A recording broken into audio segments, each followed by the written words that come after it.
Wait, are we... Are we good?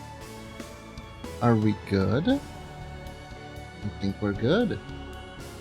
I think we're good.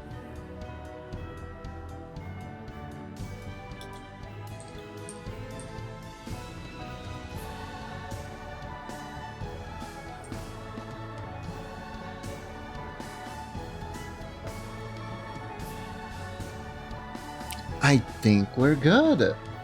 Heck yeah. Can I tie my boobs? I can kinda tie my boobs. Oh no! Oh no, I need to be rescued. Ah. Anyways, we won't need that anymore. Hello everyone. Hello. I honestly just thought I should start later because of the noise, but I was like, I'm gonna have to work on the pixel art anyway. Might as well at least record it a little bit, you know, stream it.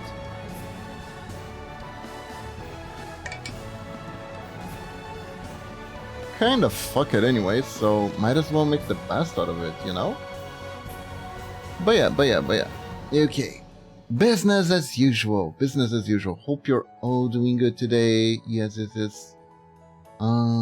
Let's see. Yeah, now we have the fluff. Well, not fluff, the spikes, really.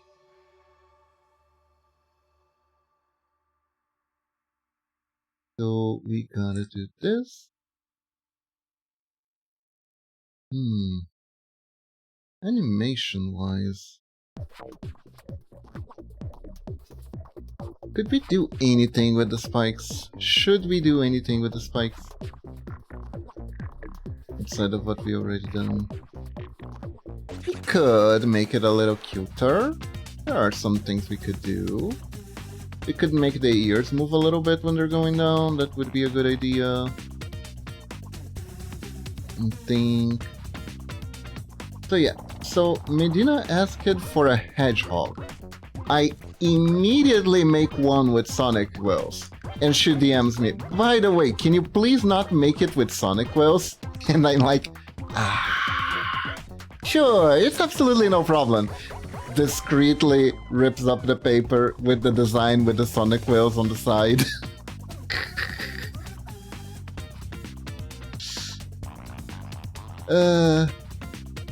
The timing of that was so funny.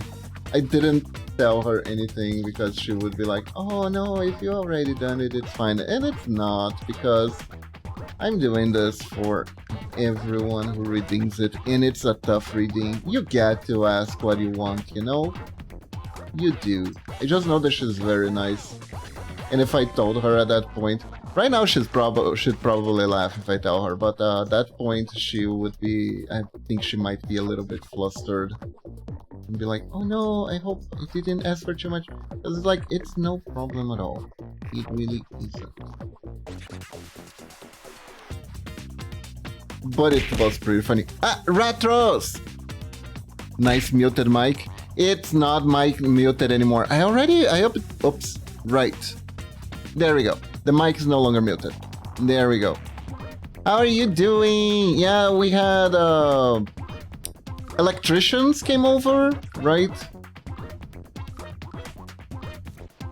The electricians came over, and they were drilling some holes in the room next to mine. So I figured, like, you're dying inside. Why? What happened?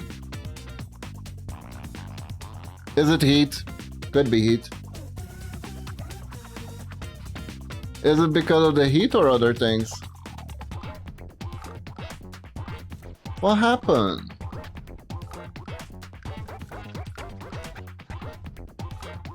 The game showed that dares to ask. Whose great idea was it to make Sonic 06? Oh, hits the norm here. Ah, that's good. That's good. Recent heat waves are deadlier to people and countries who are not used to it at all. And they don't have the infrastructure.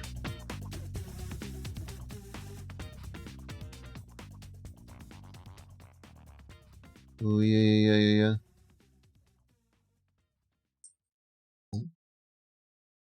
Hmm.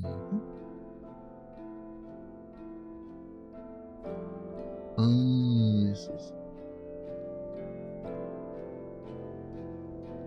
How did I look at it?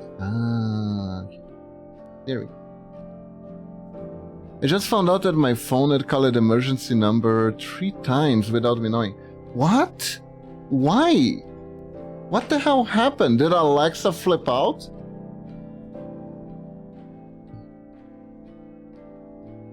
What the frick?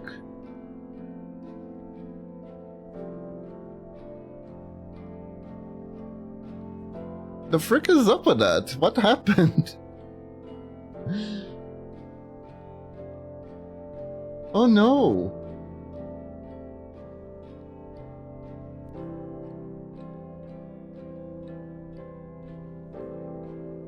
So you know how phone calls your emergency number when you spam the power button? Wait, that's a feature? I never knew that. I just never spammed the power button. Is that like if you're having a convulsion or something? That like seizure prevention tool? So what happened? Did your pocket decided to turn on and off your phone over and over? Oh no, that's what happened, wasn't it? That's what happened.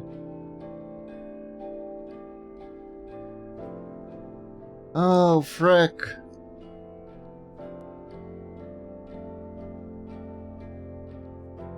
My phone's power button is broken and sometimes just closes, but this time it's switched on and off.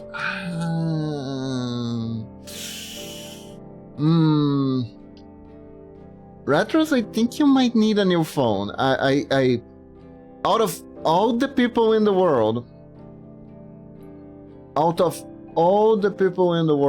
right?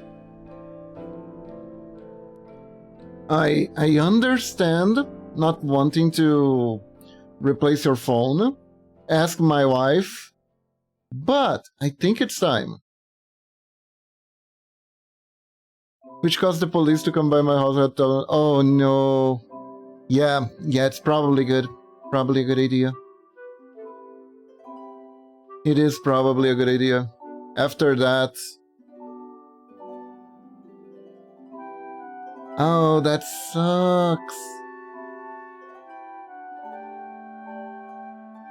And it's kind of scary too. Police suddenly shows up at your doorstep and you're like, what's happening?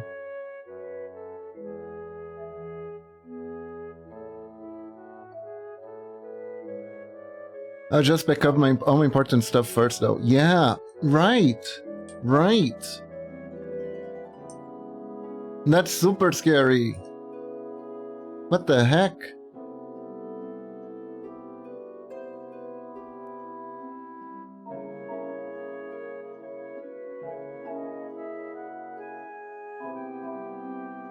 You're just like, hey, what is happening? It's not cool. I was relaxing playing Pikmin 2. Oh no! Not during the Pikmin gaming. Damn. And I never played Pikmin. It seems like a fun time though.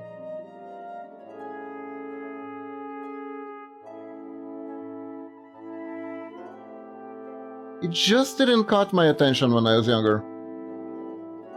You should play Pikmin? Probably, at one point. Really? It's that deep? This game... Wow. Damn.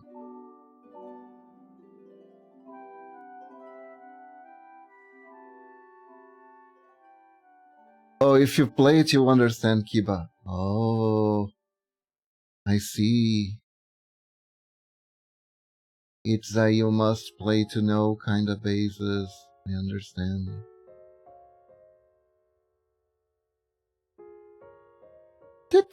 I wonder if they probably have it on the Switch too, right?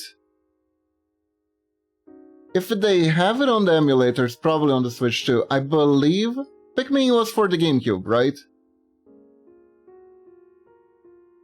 If I recall correctly, the emulator for the GameCube is only available on the Switch too.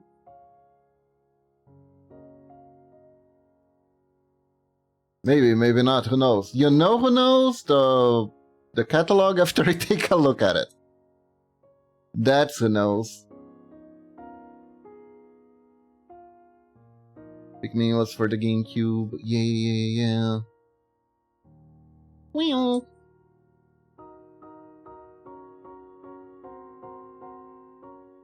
So the little goblin, those little like cute gobble plant thingies. It's a deep emotional story apparently. Interesting. I kinda asked Momochi about that.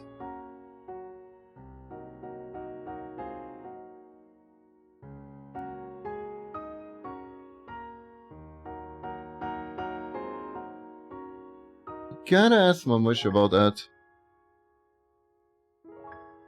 You wouldn't say the story is emotional. Wait. Do you mean cry of frustration? Is it that hard? Wait a second. Are you telling me the game is pretty hard? I had a cry of frustration. Playing Mega Man 3 for the Game Boy yesterday. Sunday, not yesterday. Yeah, but listen well, if Momochi has played it.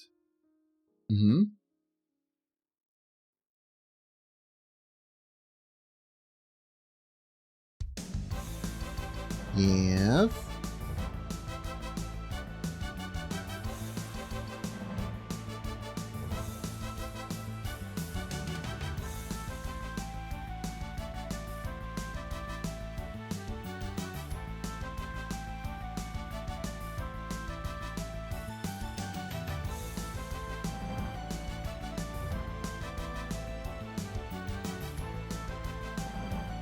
Which I believe she did. Just ask her what to do when you see a giant egg in the middle of the lake in Pikmin 1. Alright, I will do that next time I see her. Oh, this is gonna be tricky. Oh. Medina asked for a Hedgehog Ninja Lane. It couldn't be one with Sonic Wheels. Which I almost immediately tried doing. Which is on your break. Oh, yes, exactly. Happy birthday, Sonic! Yeah. I almost immediately went for the Sonic Wheels. Then she DM'd me being like, oh, by the way, can you make it so it's not Sonic Wheels before I could show her to her? Like she had precognition. It was really funny. Which, honestly though, that is like a good guess considering I do like Sonic a lot too. I like blue things a lot. I like Sonic, I like Mega Man. Yeah, she knew. She just knew.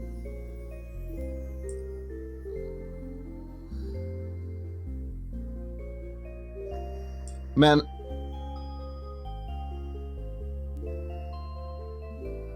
Well, you love the hikes that live behind.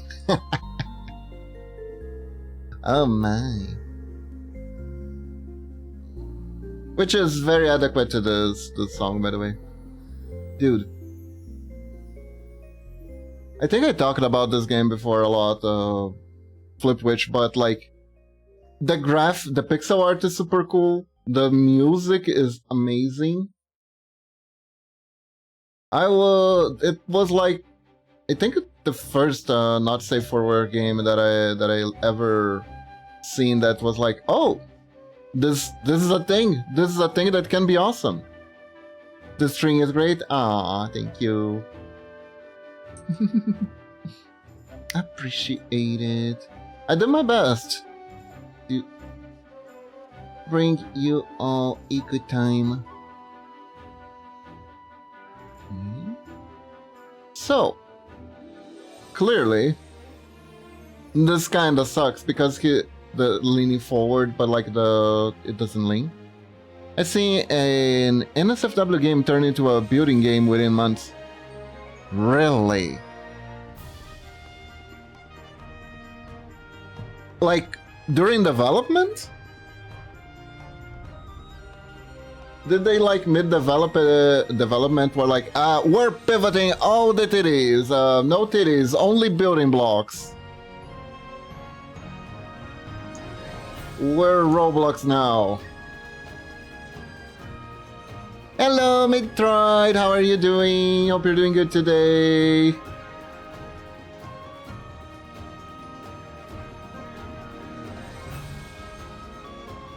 Oh, hello, hello. We are doing Medina's Ninja Lane today. Yes. I am... It was meant for prom, but the player base found out that the home design mechanic was very detailed, so people just started using it to design homes. The titties were completely ignored. That is so wholesome. You know, that actually reminds me, there are like a few games that, a few like prom games that have a lot, like very in-depth character design, and people just use it to make their OCs. And maybe on a Spicy Moon see their OCs naked. That is very based, honestly. That is a very based player base.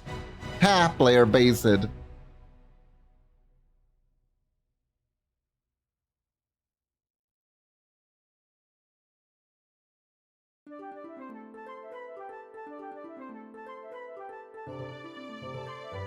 I can see people doing that. Oh, absolutely, absolutely. I actually realized that a person that I was following had actually made like their PNG tuber on one of those games. I didn't realize at first. It was really funny realization. And I was like, weird. I think I seen those graphics somewhere before.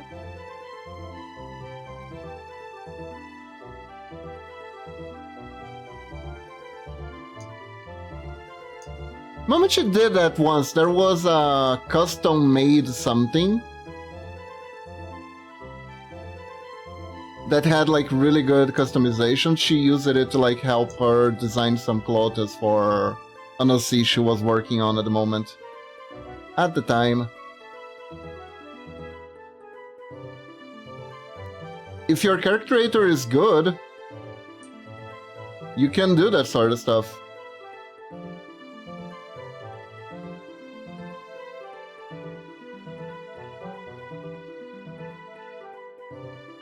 Meanwhile, you can actually design your OCs in games like Code Vein. Don't know if you've ever seen Code Vein, but the character creator there, while there aren't that many options, what they have available is pretty solid. It's pretty solid. I think I made my male version in that game before. Hold up, I think I still have it.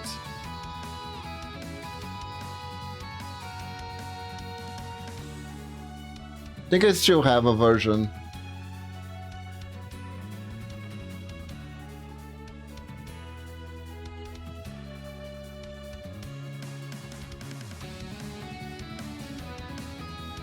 The game knows it has like a good character creator, so it allows you to take screenshots and stuff like that.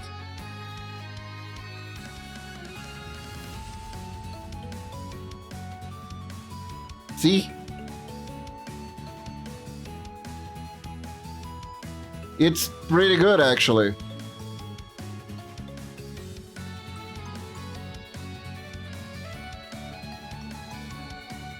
Whoa, he's so hot.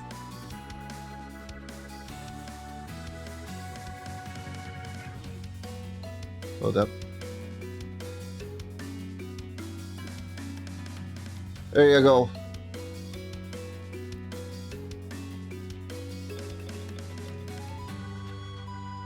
It's a really good character creator, I'll tell you that much.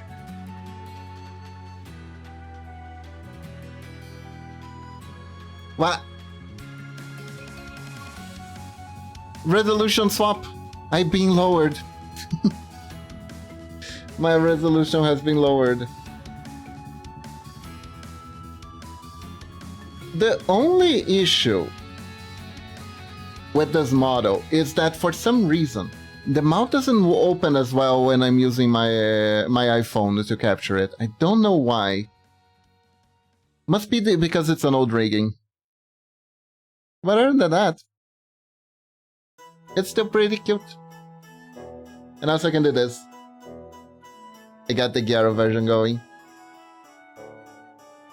Must be the wind, must be the wind.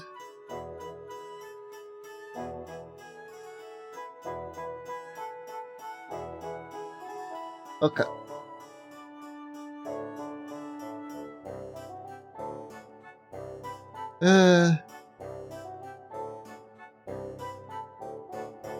I love old stealth games. I can do this, I can be a maid here. Are we going to get medium res Gyaro Kiba? Yes. As a matter of fact, yes. We are gonna get medium resolution Gyaro Kiba. The model isn't quite this one. Hold up. Let me show. I'm not gonna be wearing the more schoolgirl uniform thing. It's I did some Gyaro fashion research that made my Pinterest look like it's oozing estrogen. But I think I made a pretty awesome outfit. I believe I reached a peak with that outfit. You mean retro games? I love retro games.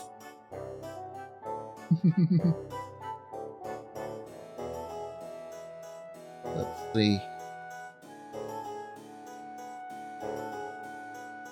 It's currently being rigged. So it's gonna take a while until it's animated and functional. I'm very lovable. Thank you, Kiba.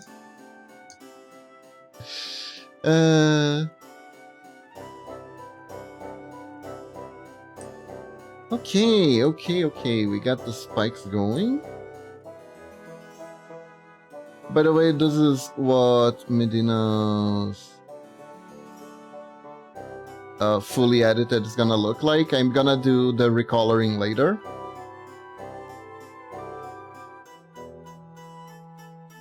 Gotta make sure all the sprites are in place, basically.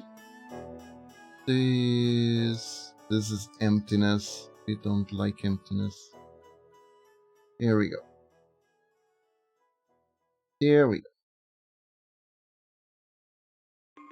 Oh, also gonna be a bit interesting.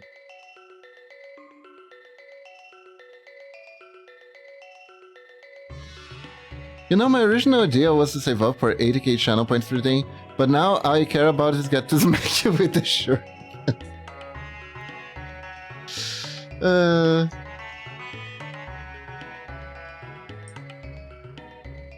Honestly, I kind of wish there was a better way for me to distribute the ninja lanes to you guys, the custom ninja lanes. But it does take a while for me to make them. And if I make them too cheap, I run the risk of being completely swamped with them and never being able to do anything else. Now I like it to be 80k. That is good. It's sometimes but it is a thing that I like sometimes like think about, because 10k can be achieved in 3 6-hour streams.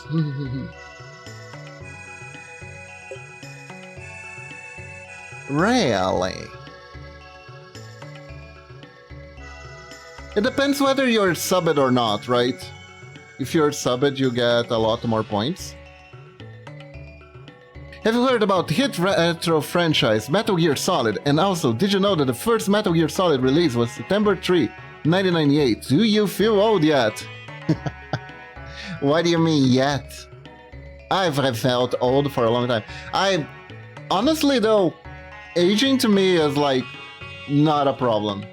I was one of those kids and people are like, you're so mature for your age or whatever. So it's like, I've always acted on that the age just caught up.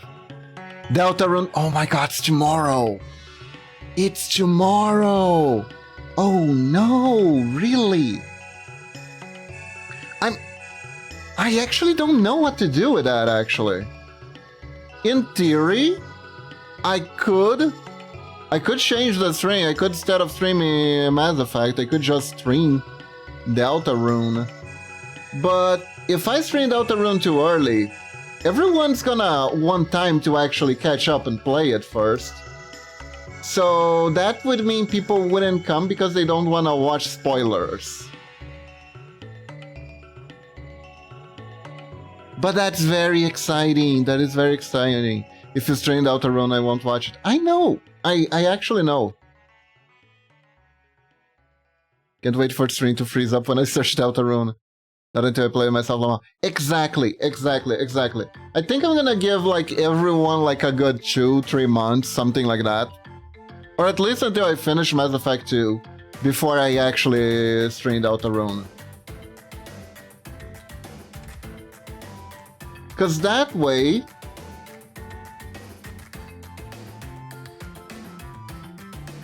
the no spoiler crowd shall remain unspoiled. And I can play the game. I am gonna have to dodge a lot of spoilers though. It's gonna be fun.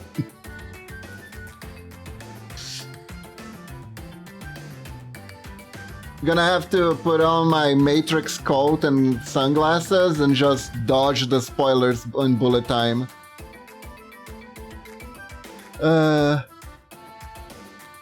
Life of a streamer. Life of a streamer. Because honestly, if I play and then I play it on stream and like pretend I don't know what's happening, it's gonna look so lame.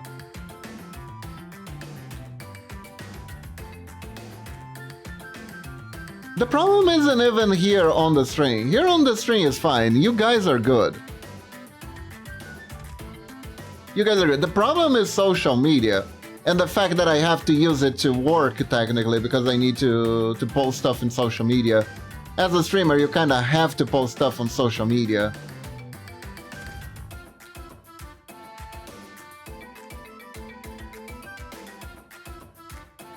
Otherwise, you know, yada yada, something, discoverability on Twitch, something other. Yeah.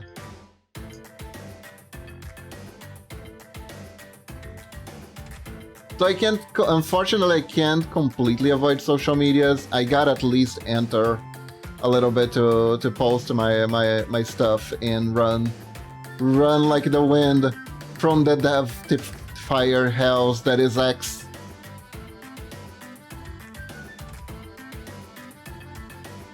And the surprisingly chill thing that is Blue Sky. Blue Sky doesn't have a whole lot of things going on it, but that's kinda good. It's kinda the point.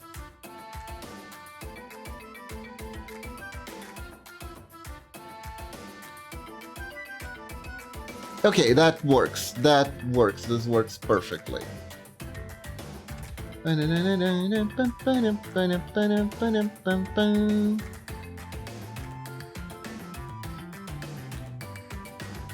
So, guys, funny thing, I was looking,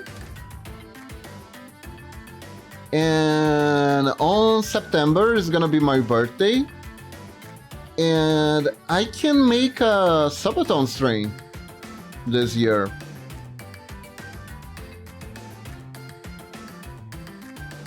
Because since Momochi and I, we share not insignificant amount of watchers, we take turns with like subathon stuff. We only make the subathons like during our birthdays, and we alternate between them. So Momochi did a subathon last year, which means it is my turn to do a subathon stream. Last year, instead of a subathon, I just did a kind of a special birthday stream where I started playing Mega Man games. It all happened because of my birthday. Yeah, I gotta do a subiton.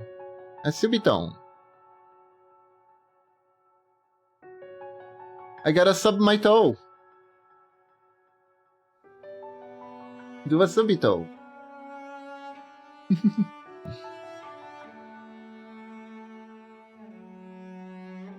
Oh, yeah. Oh. The repair people are back. Let me know if you guys can hear like weird like hammers and stuff like that, and I might mute the mic again. Okay?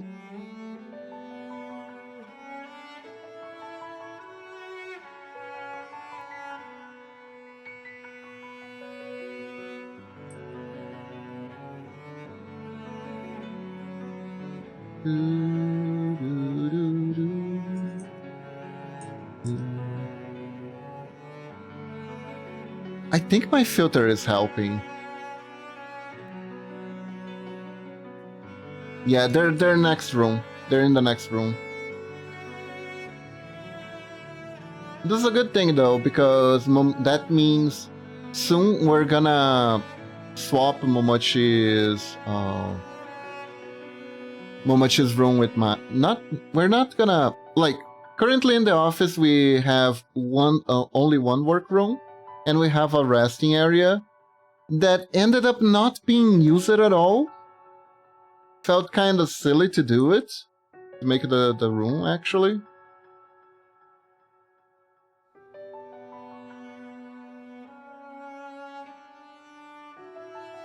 So we decided to convert the rest room, not the rest room, the room where you rest, the break room, into an actual second office. And Momochi was like, I want that to be my office now. I want that to be my office now. And so we did that. We're gonna do that. Oh my god.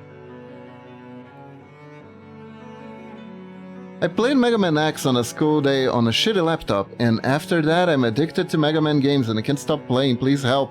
God knows that you have a Mega Man addiction. So it is true. It is true. It is true. Mega Man is fun. It's so much fun. Like, I haven't played a Mega Man ever since before I did the subathon, not the subathon, the stream thing, right? It had been a long time since I even touched it in a Mega Man game. The closest thing to a Mega Man game that I played in recent memory was the Gravity Circuit, which the second one is coming out soon, and God, do I want to play it.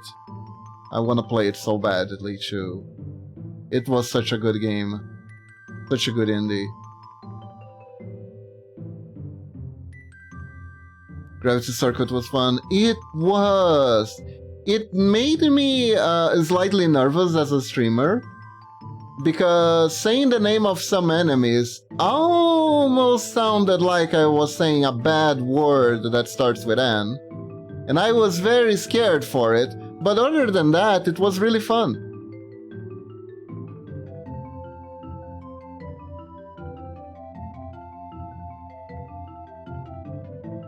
Because my pronunciation ain't exactly peak shape, but you know.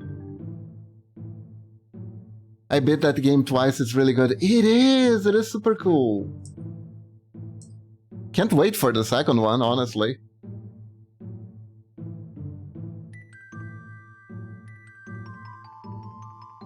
I can't feel that pressure, but I can see how that's an issue.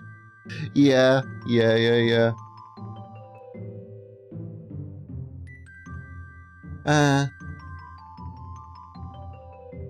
Being held at gunpoint.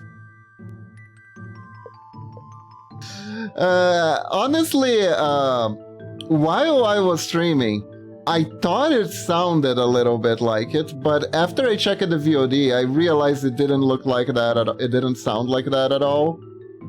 And I was just fussing over nothing.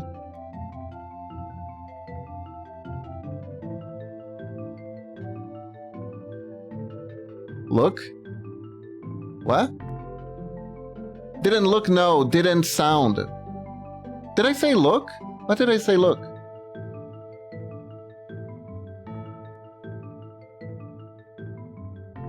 Yeah, didn't sound like that at all. You said looked. No, I said when I look at over the VODs, it didn't sound like that at all. Sorry.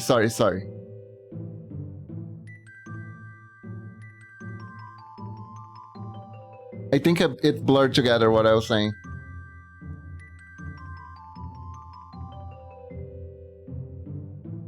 I spin to win. You gotta spin to win, you know. You gotta spin to win. Or you're gonna win if you don't spin.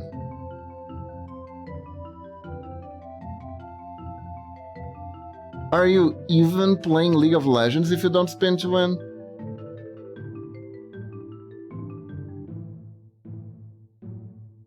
No, that's for Honka Star Rail. Oh, you're trying to get characters. Nice. Okay,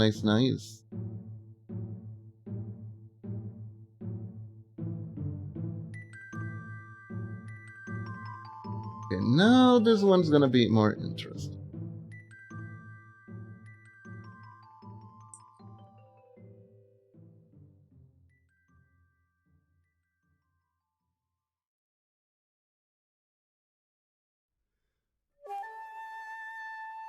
Gotta put on the mask.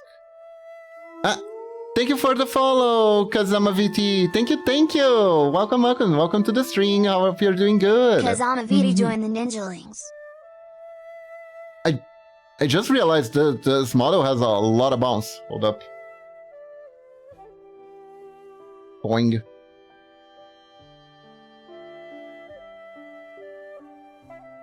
I can see why this model was like it.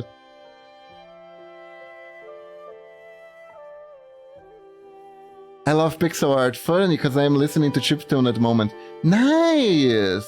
Welcome to the stream. Yeah. We do pixel art in this house. This is my old pixel art model. I do have a new one. Has it been 30 minutes? I think it has. 30 minutes is good enough. I'm gonna go back to my old one. Yes. Let's go. Oof.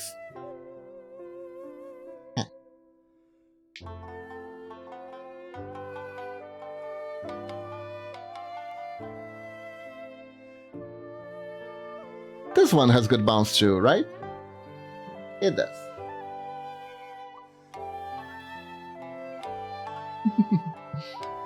But yes, we do pixel art in this house. We are currently doing custom ninjalings. Yes. Ow.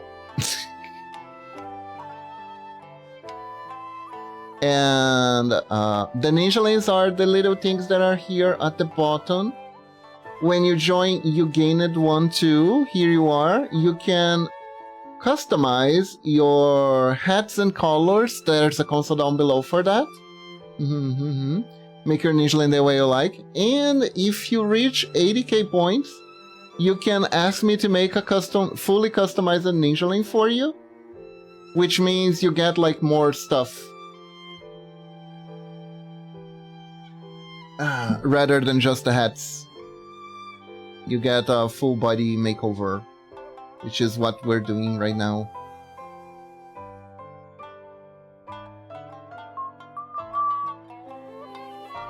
I feel like...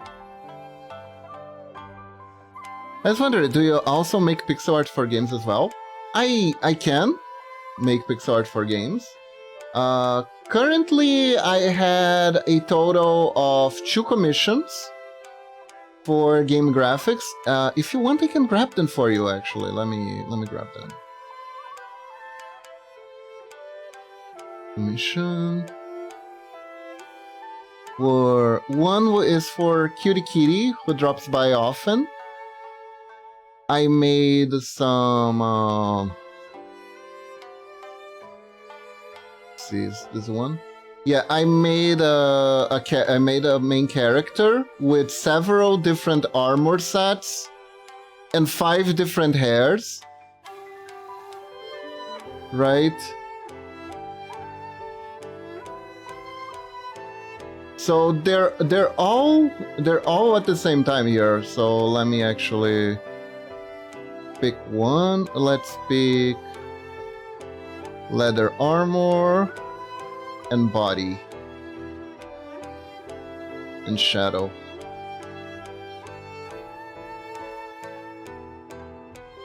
So there you go. This is what I've done some time ago.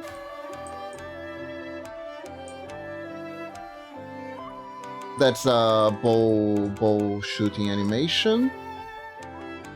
No, that one was magic. The bow shooting animation is one. And I've also made enemies for her. Let me get...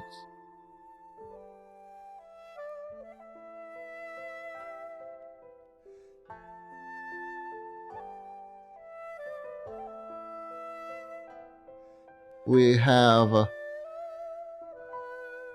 a cheese rat.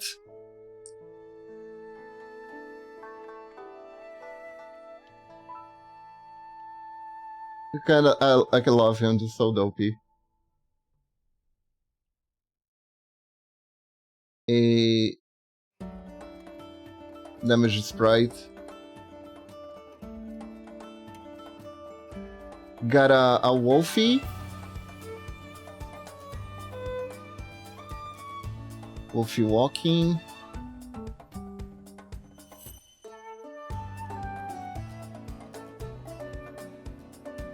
That's the VFX of the attack. That's the actual attack.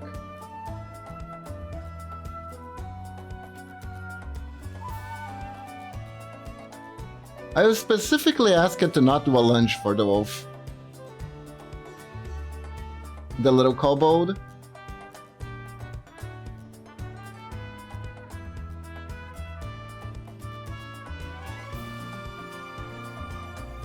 Then I've also done more recently was for Demi, who hasn't shown up in a bit.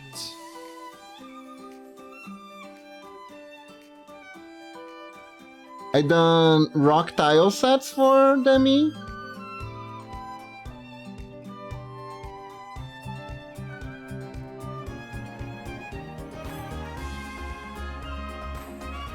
I think they turned out pretty neat.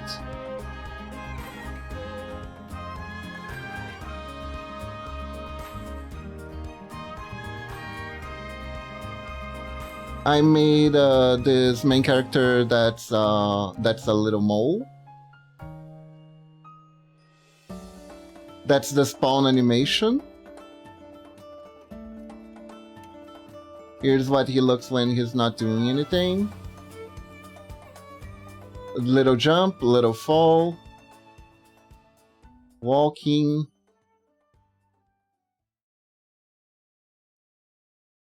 When he dies.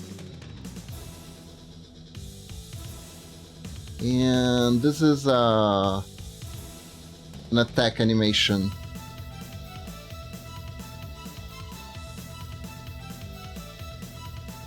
That has a slash VFX that gets added on top of it later.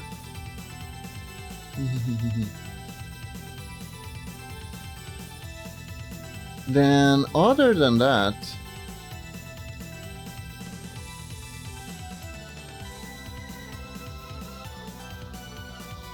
there was the snake. That's like an enemy sprite. Damage. And attack. This one I could do a lunge and I'm so glad for it. I haven't actually been in touch with Demi to know how the game project is going. I do hope it wouldn't be like an issue asking that. That's the little owl. Little all enemy flying, attacking animation, damage animation, and these are feathers that it drops. It can drop while taking damage or just walking. I'm not entirely sure what he wanted to do with those, but yeah.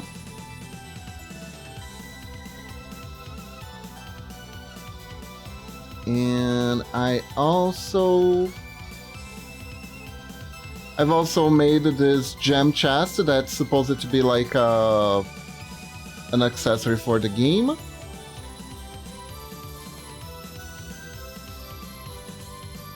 And these different jewels that are supposed to be pick-upables.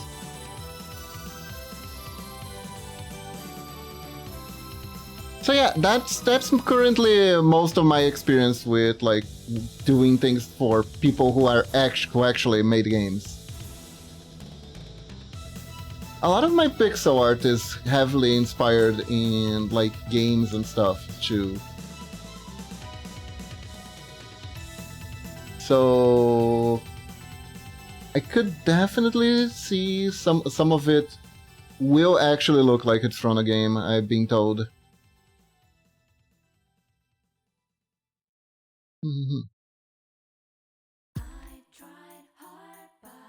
Especially the asymmetric stuff. Hold up. Just gonna show one more, then I gotta go back to work.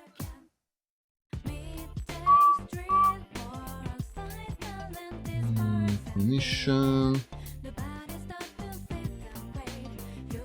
Whiskey. There we go. This is an ongoing commission. It's ongoing because technically, there we go. I think it was this one. Yeah, it's already ginormous. This is an intro screen for a streamer friend.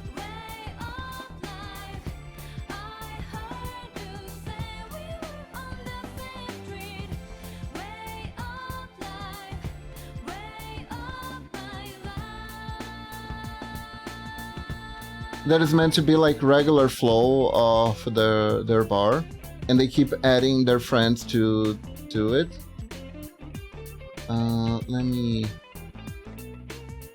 Let me do the full animation.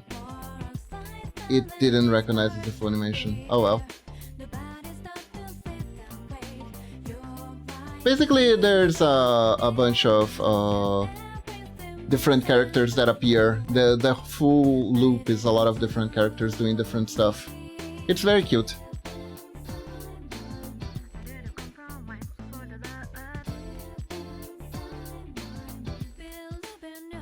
But yeah. Other than that, if you wanna see more of my work, I do believe I should have my socials down below. I hope I do. And I also do have a VGen. I don't think the VGen link is up yet. So...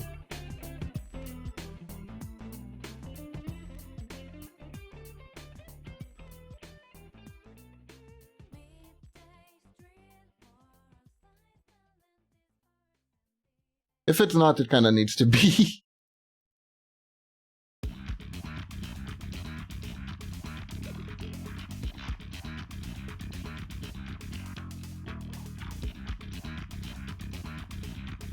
Okay, so because I made it like with a little, like slightly bigger cheek, don't know if I should shorten it a little bit here. Maybe just a little bit. Let's see.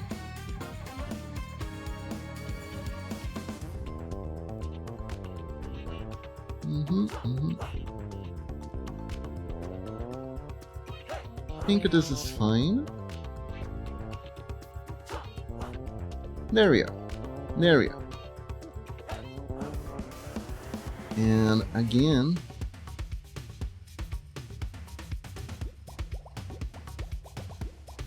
this is a bit different, so I wanted to like this.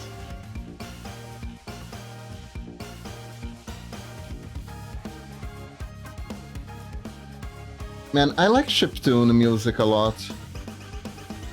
Kinda wish I could get into it somehow. But unfortunately, music editing software is like it's like very, very nebulous to me. Unfortunately, I don't think they have something that is equal to Azebright in like chiptune music. Otherwise, I would absolutely mess around with it. But then again, I don't know jack shit about composing, so you know. Probably sound messy at best.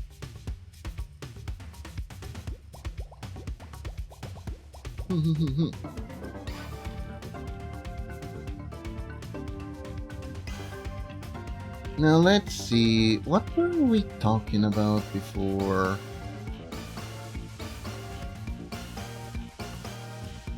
I think we're good. Yeah, and the hammer noises stop it again, which is good.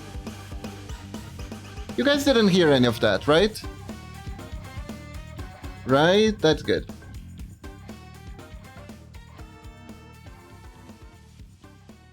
That's not the experience I want out of the stream for you guys.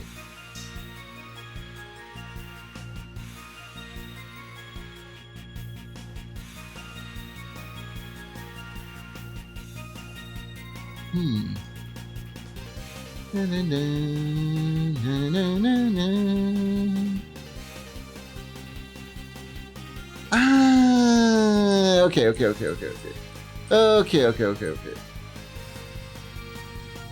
The nose needs to be lower.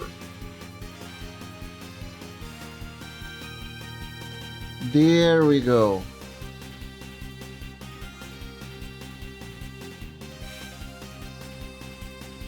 No, maybe not like this, but the nose needs to be lower, absolutely. There we go. Now it looks like it's pointing down.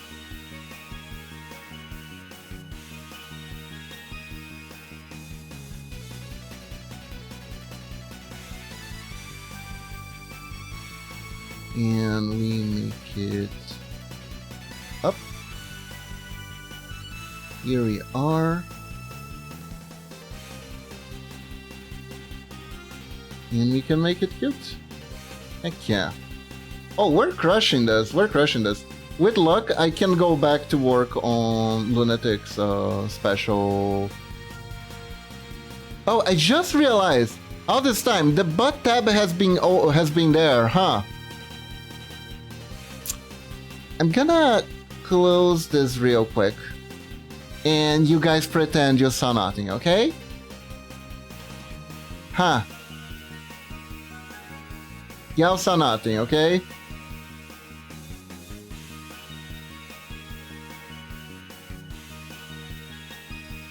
Just realized that that was a thing. What was that, Kiba? Oh yeah, it was just an anatomy study for drawing characters that have their backs turned to the camera. It's very tasteful, but I don't know if Twitch would like look kindly on me if I kept that there. I swear it's very say so.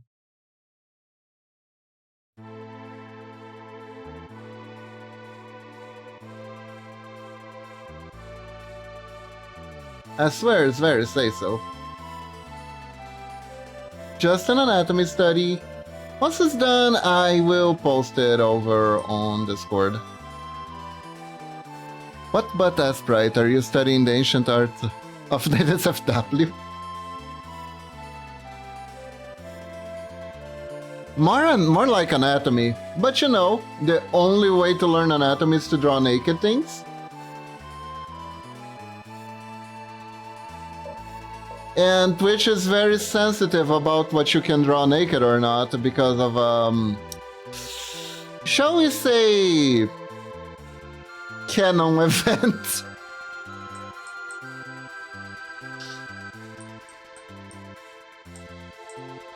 There was definitely a canon event on Twitch. That definitely made it harder for art streamers a little bit.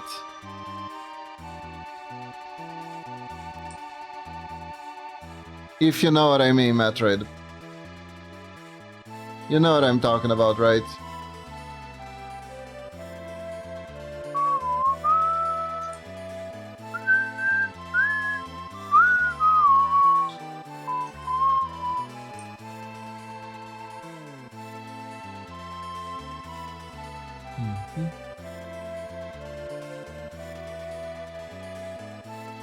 Does it work? Oh, I actually think I need to edit this.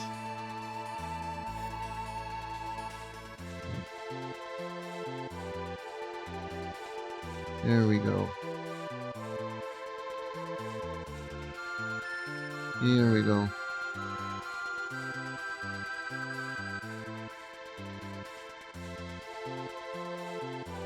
Yeah, we gotta pick up the pace with this knot bubble here.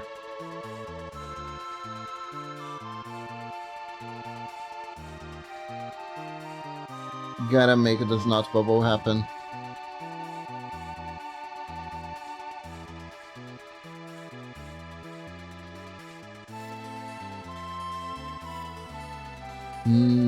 Okay.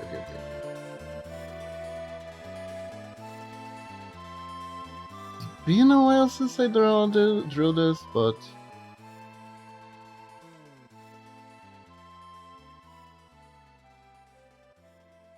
No.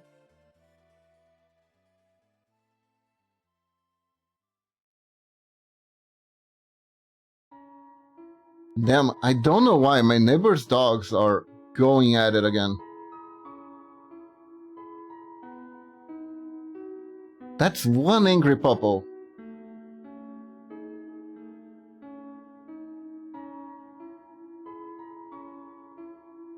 Did you know at the game scores there will be Mega Man Duo Overdrive demo?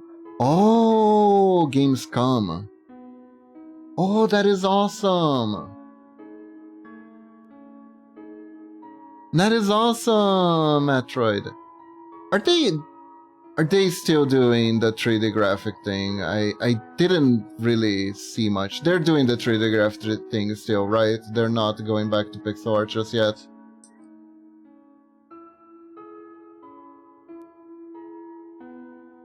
Wait. Oh. I just discovered something that makes me a silly billy.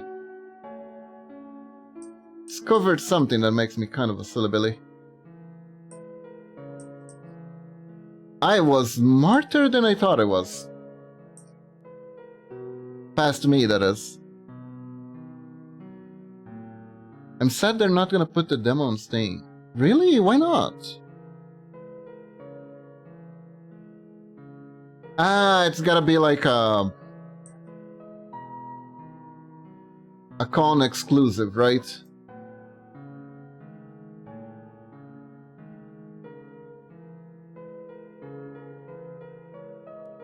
I drew the snot bubble over. That's perfect. That's perfect. We can just keep doing this part here.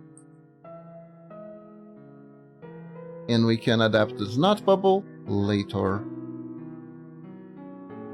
Oh my god.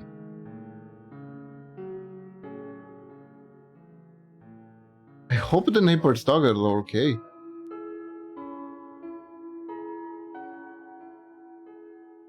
Thankfully you guys can hear it. I hope. It says here you're not my mic's not picking them up, which is good.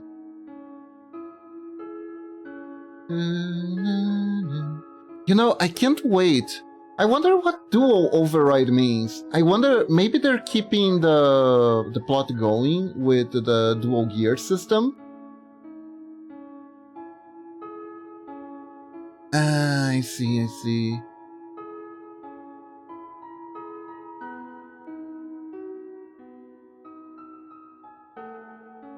What do you think the dual overdrive title means? I think it means they're keeping up with the plot of Wily's dual gear system being involved somehow.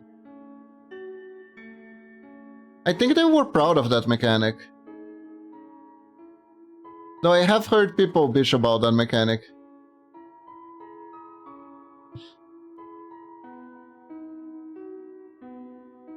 I saw someone playing it some time back, and it was really funny because when they started playing, they were like, "Oh, this game is Shua like the other Mega Man games. They're not doing anything creative." And then he realized 5 minutes in, he's like, "Oh, I don't want to use the new system. Why are people making me do something new?" And I was like, motherfucker, you just said you were tired of the games being all the same, and the second there is a new mechanic, you bitch about you don't want to use it? Come on, brah. Come on.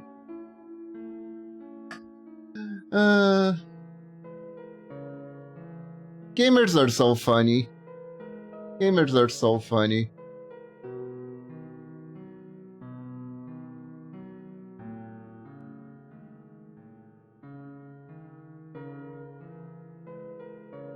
It's complicated,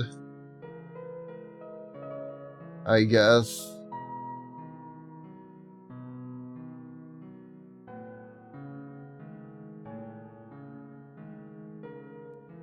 He was one of those people who, like, bitch a lot about everything, and it's kind of amusing because they bitch a lot about everything anyway, so it's mostly for laughs, but it was still like, come on. Very much a come on moment.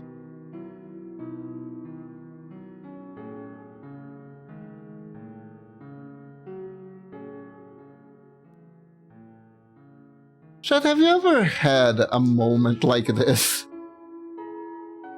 Where you go like, oh, I hope that changed things around in the game. It's getting stale. And then they change things around, you're like, oh, I didn't want them to change things around, actually. When Mega Man fans can cry about it being similar art style newer games, but they say the NES trilogy is the best.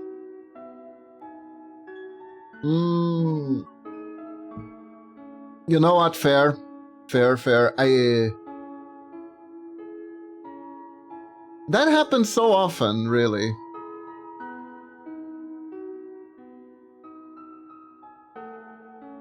I think during the... what was it? The... PlayStation 1 and 2 era, I think it was when pixel art had its roughest. Because since every video game up at that point was mostly done with pixel art, people were kind of tired of it, and the novelty of 3D models made it so people were very much demanding 3D stuff and equating pixel art with cheap, right? Because it was very abundant. And I think it was cheap. I'm not entirely sure if pixel art was cheaper than making 3D models at the time. Not really sure how things fare nowadays. I think pixel art is technically still cheaper because it's the art style that's most preferred by indie developers. I am not entirely sure if pixel art is cheaper than actually drawn, or vector drawn sprites and stuff like that.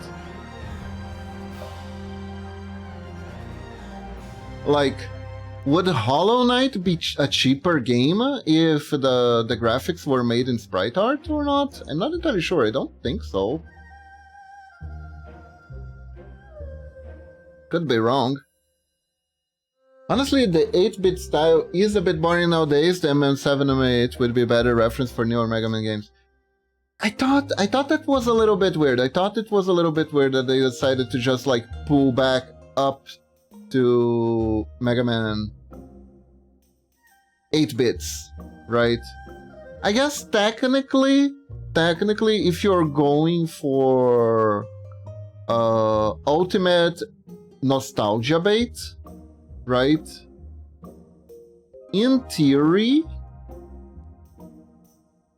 the pixel art is best because it's literally like it's literally trying to trigger memories of like when the youngest millennial was playing, the oldest millennial was playing Mega Man.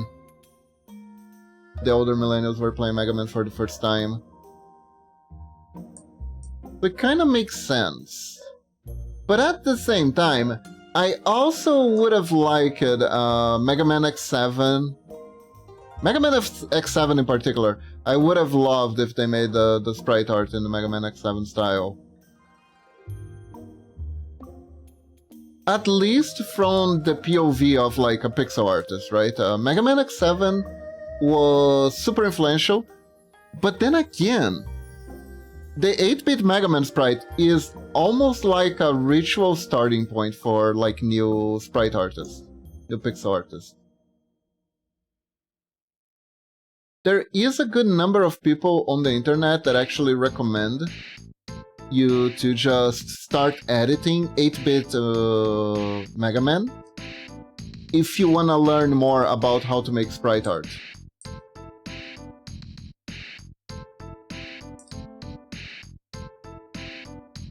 And the reason for that is that somehow the Mega Man sprite art is kind of peak.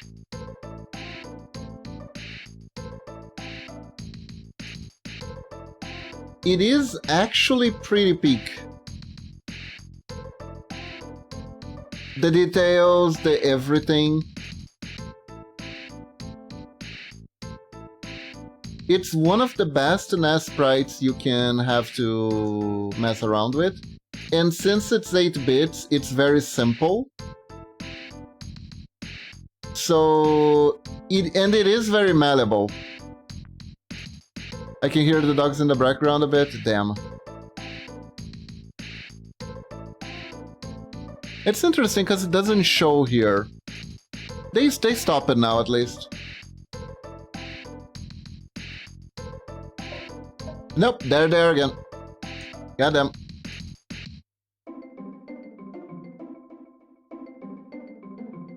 They don't usually bark this early. And unfortunately, there's nothing I can do about that.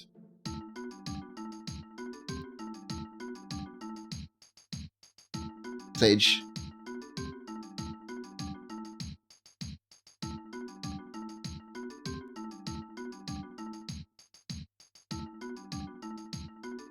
My neighbor has 2 dogs that hate each other. And they keep fighting constantly. When the owner is around. Not when the owner is not around. When the owner is around. I guess he's at home today.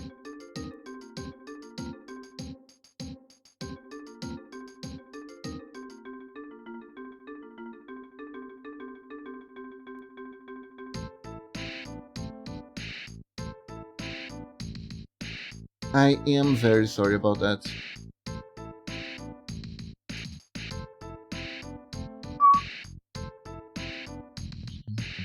Pink.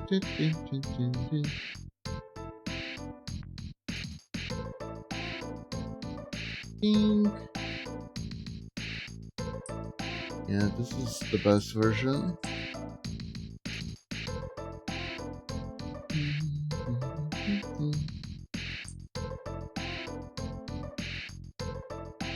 Here we are.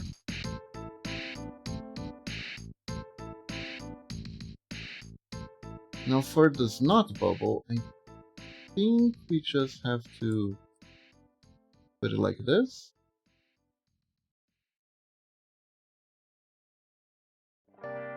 And then lower it a little bit in these final ones.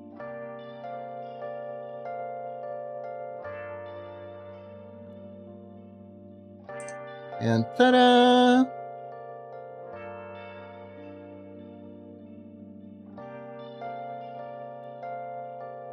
Perfect, perfect, perfect. Where have you been Searching all alone.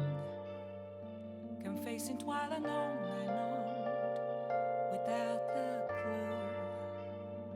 clue. There they go again. Crap. Without grasping it, the real question to be asked, where have I been? I think they're more audible if I draw attention to them. Should probably shut up about that. Hiding both face and mind, all free for you to draw. I'm a sharpshooter. What else should I be? Honestly, a classic Japanese box art style Mega Man game would be fun. Oh, it would, it would. For 9 and 10, they tried doing the thing where they rescued the classic box art style of the NS, but it was the Occidental one, which was definitely a choice.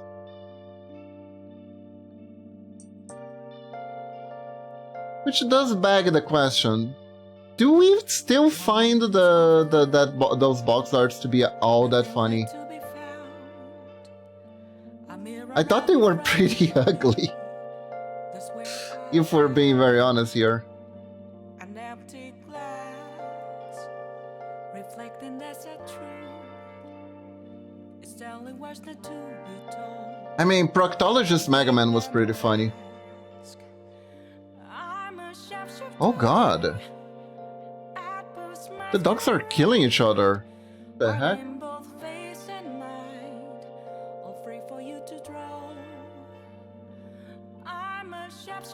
At one point I'm gonna change my window for one that closes entirely with glass. It will probably hold the noise back better. Just gotta wait for it though. I like Mega Man 9 and 10, it's good games, but bad sequels. I want an upgrade to the franchise, not a de-evolving. That makes sense, that makes sense.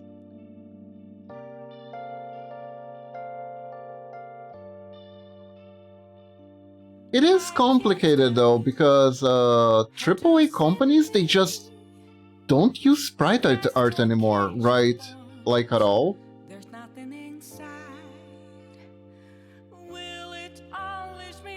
So I wouldn't know exactly what a pixel art Mega Man game that looks like it's going forward would look like. If you catch my drift.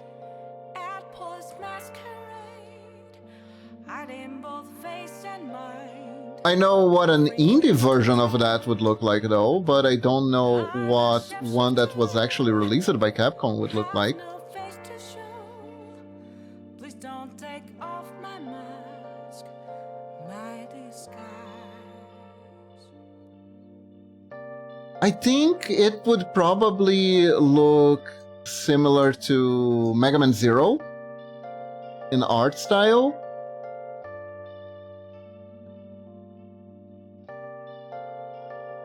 Because I think the Mega Man Zero sprites, or CX even, were like the more advanced sprite work that Capcom released. What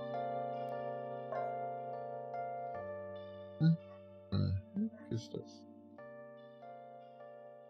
Oh, I'm a dum-dum here.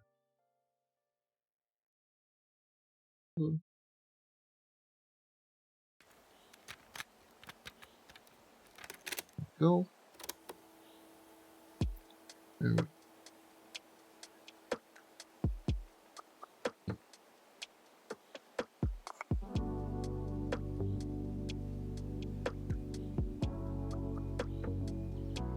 Though I would love to find out. Or maybe not. Or maybe not. Because, you know what? I just remembered. Do you play a lot of Final Fantasy, guys? Do you play a lot of Final Fantasy? Did you see what they did to the Final Fantasy sprite art in Final Fantasy VI and I believe 4 too? They did like a re-release where they updated the pixel work from the original NES version, Final Fantasy VI, and it looks pretty bad. It looks pretty bad.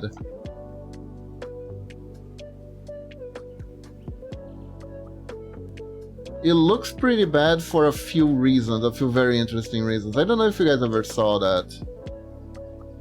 You know what I'm talking about, but now that you mentioned it, that pixel art is easier than 3D, that's good, honestly. My favorite pixel art is Sonic Mania. Ah, Sonic Mania was cool. Oh, that is the thing.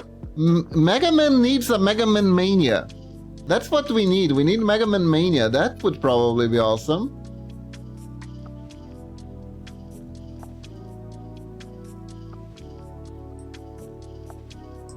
That's what would probably look awesome.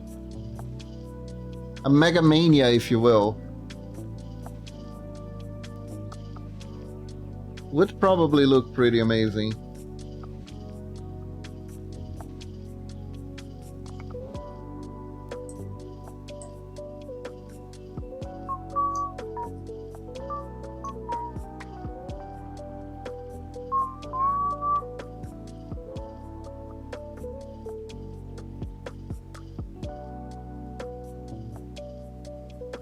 You know, I don't know why this pixel is here. Ah, because of that, okay. Do you know there's a cancelled GB Mega Man collection for the GBA? Really? I did not know that. All I know is that technically the first Mega Man collection was for the Mega Drive and it was called Mega Man The Willy Wars.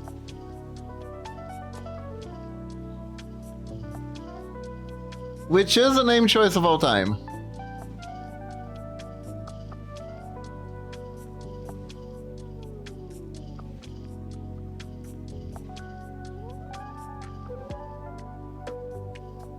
An amazing choice of all time.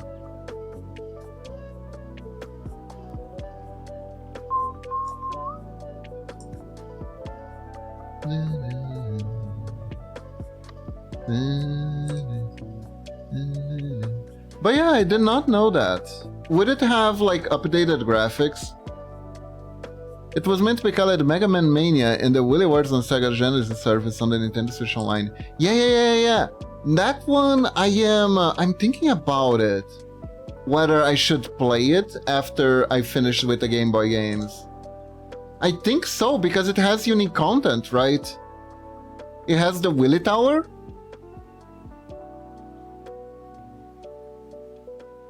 Which is a very, very interesting little piece of content. I never actually made it that far. I never really played the Willy Wars that much.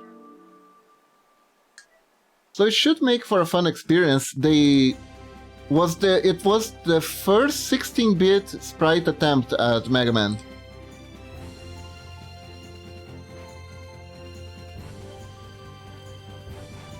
It was 16-bit, but it tried to preserve the proportions.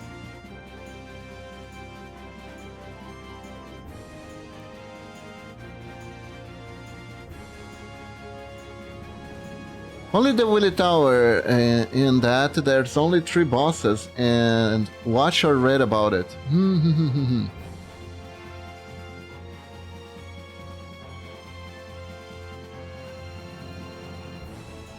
Yeah. I think it could still be a fun experience to try and experience the might of the Willy Tower. And playing through Mega Man, that's kind of the issue though. You gotta play through Mega Man 1 to 3 again, then you get to the Willy Tower. But you know what? I could play it on my birthday string. Since technically it's long because it's the 3 first Mega Man games, it should last a while.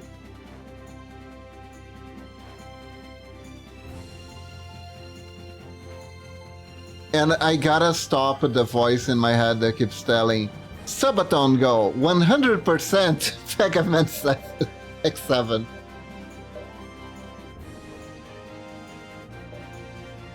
It's whispering in my ear, come on, do a crime to yourself. It's what the people want.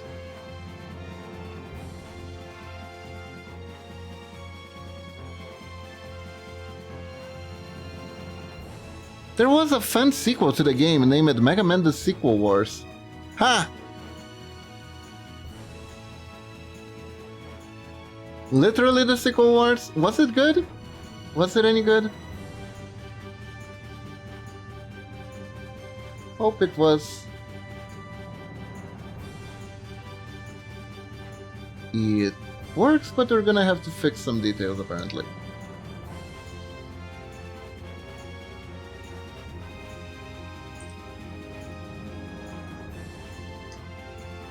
Do, do, do, do, do.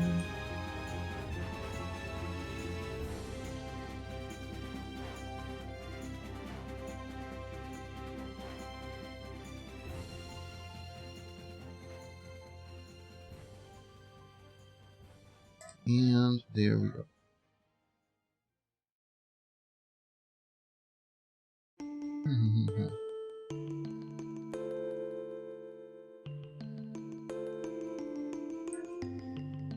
Didn't play it, but there is a charge shot and slide in Mega Man 9, so I can tell it's good.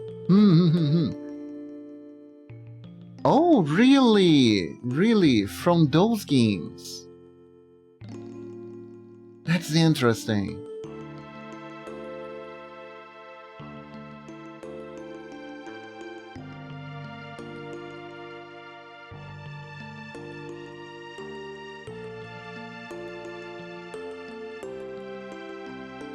I see, I see.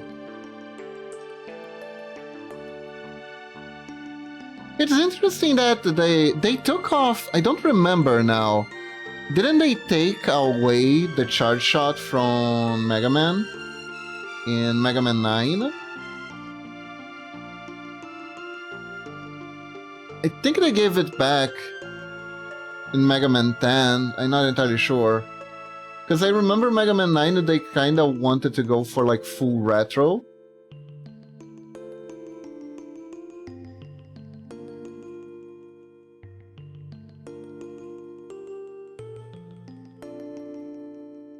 I guess that's what they were going for, I believe.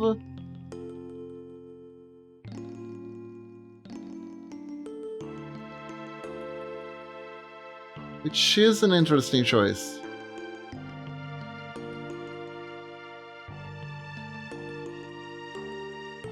Okay.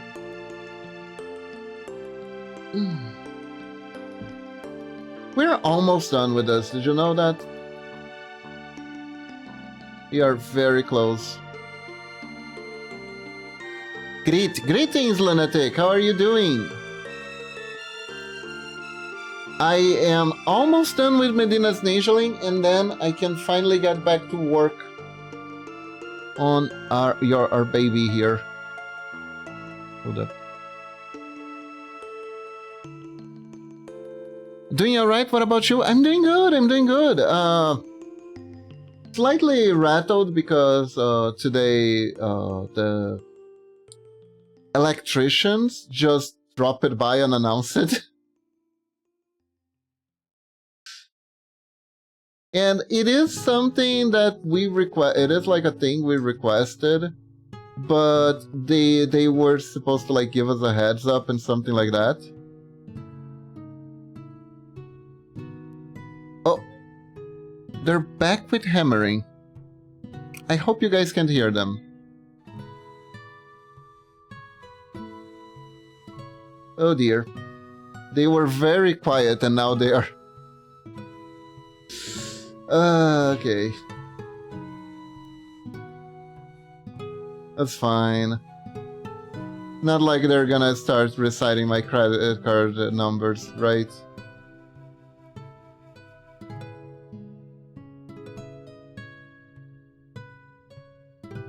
I cannot hear. Yeah. Thankfully.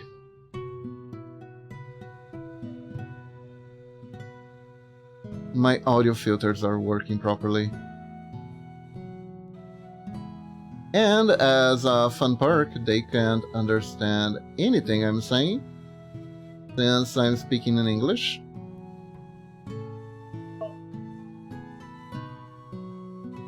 So, confidentiality saved, hooray! I see. So, since the butt is going a bit forward here, right, I want to be able to make it so it's moving a little bit. But first, there we go. Now we can do that. Because this isn't just hair, it's technically attached to the body. This isn't hair, this is spikes.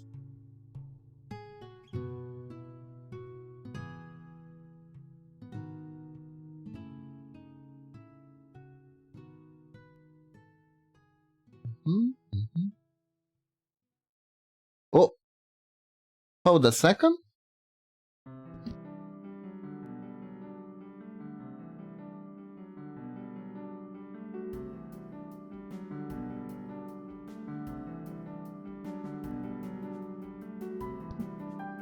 Okay, so Momochi brought me food. We're gonna do things a little bit different today. I am gonna have to take a break to eat, but I can't really go outside because they're working on stuff out there. So what I'm gonna do is I'm gonna play ads. I'm not gonna do anything related to the work here while the ads are playing, and we can just talk a little bit while I eat, okay? There you go.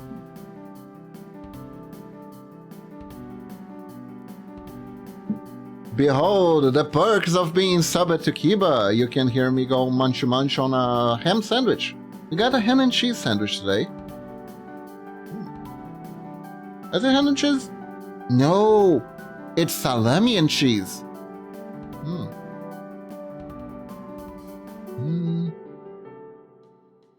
Let's see, what Metroid said I didn't read. They made the worst choice ever. Mega Man doesn't have Slide or Charge. Instead, Proto Man has then. Only the Mega Man 4 Charge Shot, and he takes double damage. Oh no. I haven't played, honestly. That is kind of things we could do. We can go back. I'm thinking about stuff we can do for the birthday subathon. It's coming in September. It's 3 months for now, but it doesn't hurt to like plan a little bit.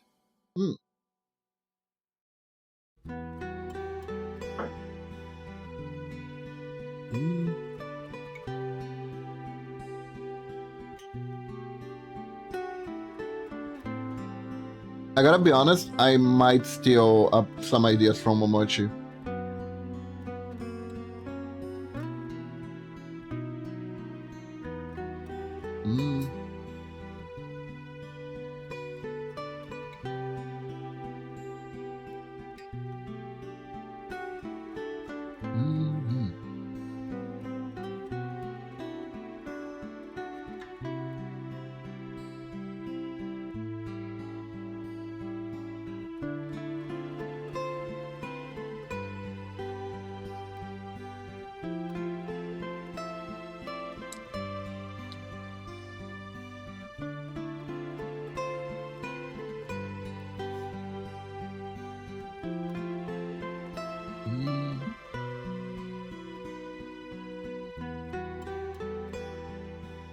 We could play Mega Man games, we could do something different.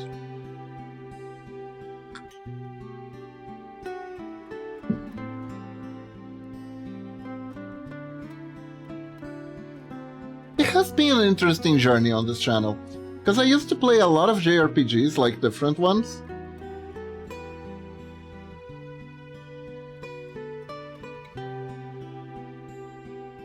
But I like these old action platformers, the Mega Man in particular.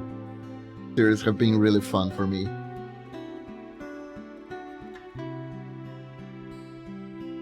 Momochi challenged me to play all the Sonic games.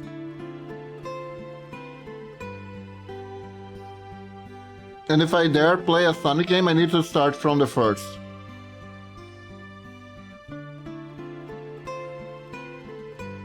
I'm not sure I can do it.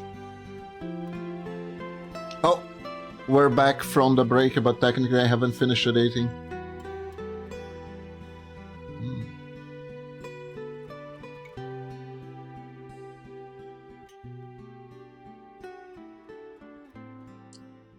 Funny games are probably easier than I remember them, but they do haunt my childhood. Particularly the original Sonic series.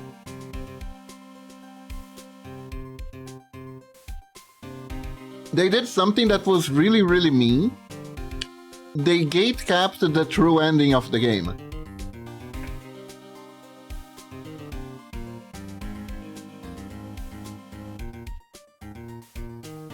You have to collect all 7 Chaos Emeralds that are hidden in bonus stages. And if you don't collect all of them, you get a bad ending.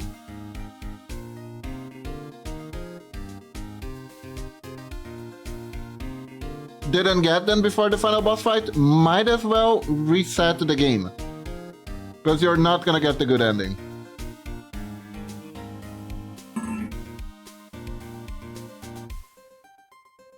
You're not gonna get the final fight. You're gonna get the basic fight. You're gonna see Eggman explode. But in the end, Eggman's gonna be laughing at you, and there will be a "you need to retry"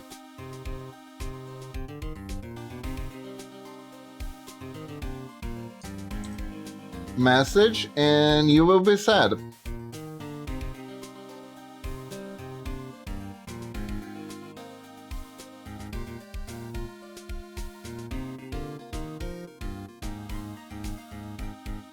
And I'm gonna do a frowny face if that happens. Honestly, you can steal my idea and plan fan remakes or room hack from games like Mega Man 4. You can probably instead play Mega Man Minus Infinite until there is no fun game or room hack to play. Play the playing game. Man. The world of Mega Man feels endless.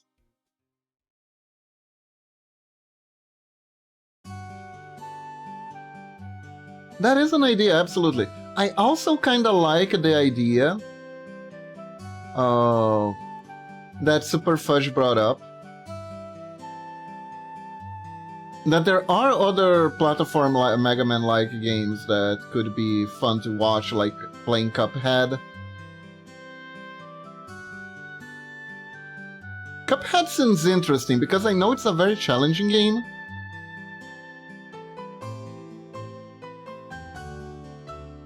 I heard there was a guy who couldn't even finish the tutorial.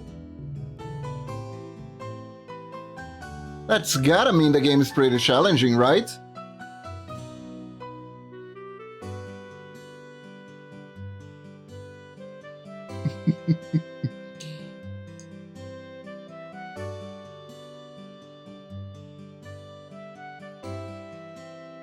Okay, but don't try harder the next 7-10 times.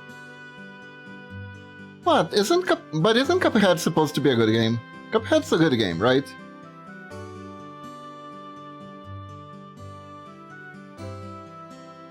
You know one game that I wanted to play?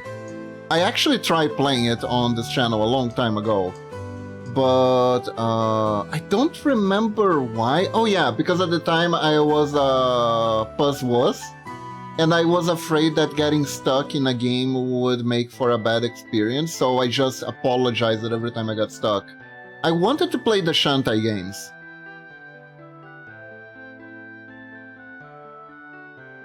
I wanna get into the Shantae game series at one point.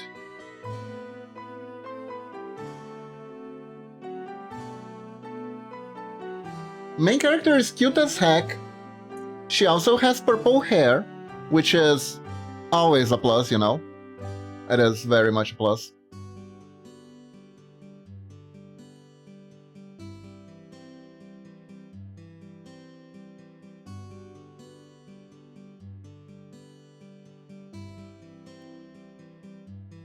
And she's very cute. Imagine if I get a Shantae outfit to play the Shantae games.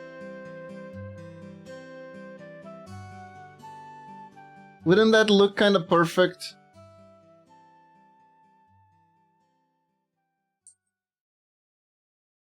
Oh my god. I gotta control myself. I'm gonna give Lunatic too much work. Cuphead is good, but I don't know how many times you and Cuphead, after 3 hits, he dies in solo. And may damage you and restart the boss, and the invisible health bar is reset. Oh.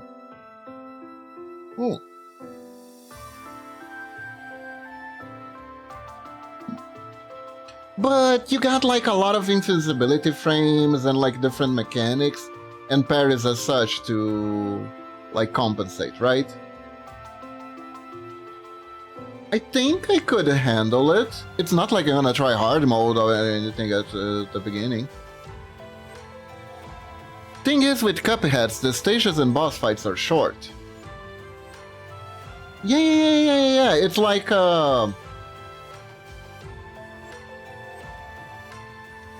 it's like a burst of difficulty.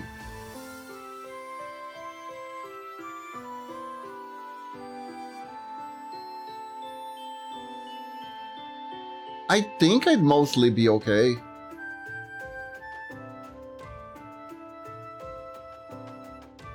Except a few near the end, but it's like at the end, what do you expect? That's fair. Try Shovel Knight. Shovel Knight is another one. Shovel Knight's absolutely another one. What about Shantae? Do we guys have any? Do you have any feelings about Shantae?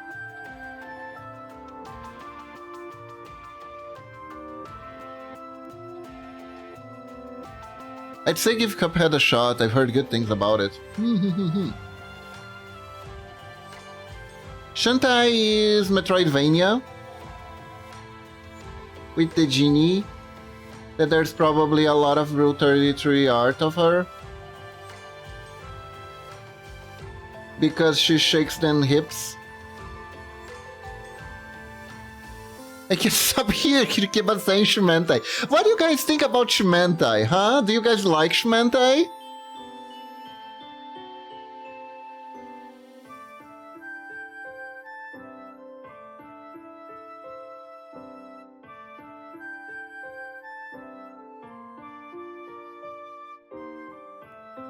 But no, I said Shantae. I said Shantae.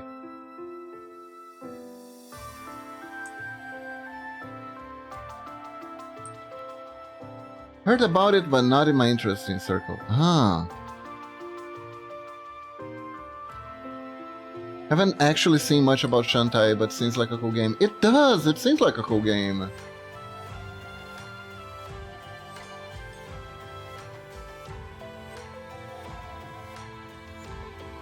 I mean, one thing we could do is we could, like, play it for a few streams to give it a shot. Hello, cutie kitty! How are you doing? The main issue with Shantae games, though, is that there are a lot of them, and I am literally not sure where to get started. Shantae. Oh, it's Shantae?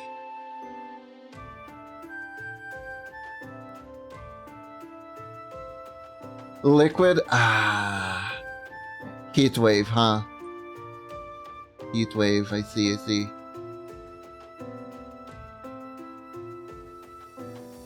Yeah, cutie kitty, bad ending. The world is Brazil. Welcome to Brazil.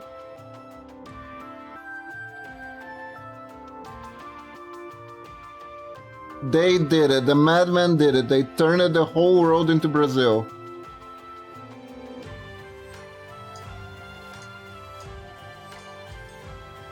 They wanted their fungible tokens, their non-fungible tokens, and this is what we got. We got Brazil.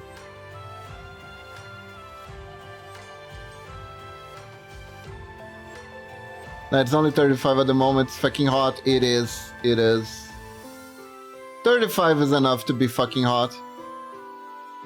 Especially if you don't have, like, any type of air conditioning system readily available.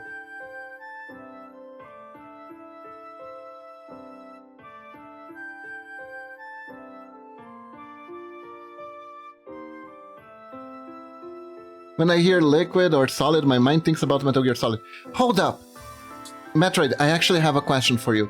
Isn't there, like, on Steam, a remake of the original Metal Gear Solid, but it's like the Japanese version and not the horrifying thing that they butchered on the NES when they did the English dub?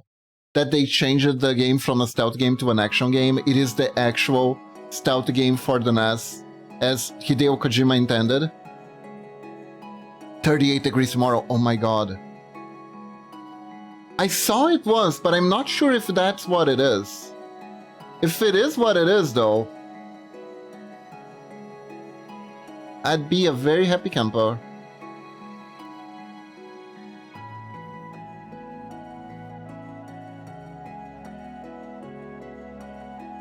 Okay.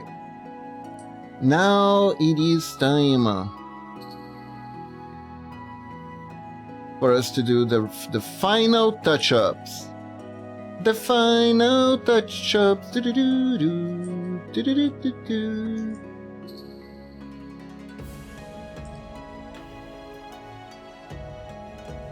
Here.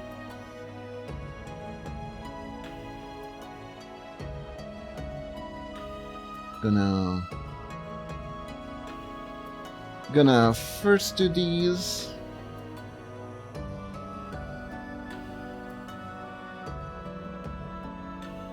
As that helps.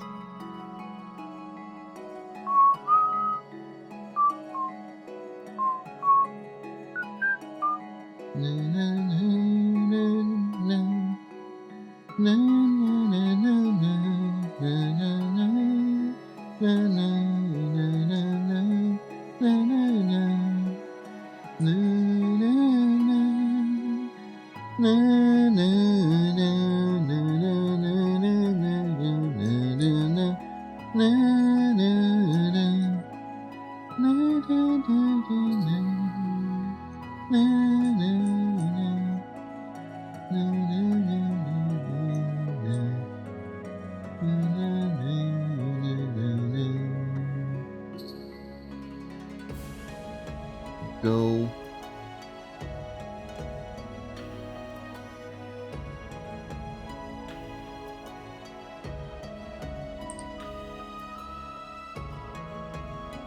Speaking of RPGs, At one point we're gonna get back to them, because I'm gonna play Battle Network. And I can't wait, because I'm addicted to card games. And Battle Network is a card game RPG. I always thought that was like very unique. Super duper unique.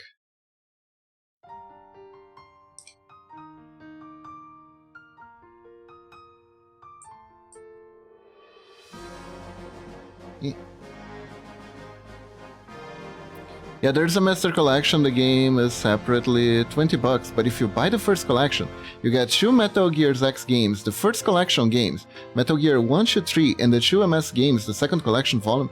Metal Gear... Holy crap, that's a lot of Metal Gear. That is a lot of Metal Gear. God damn it.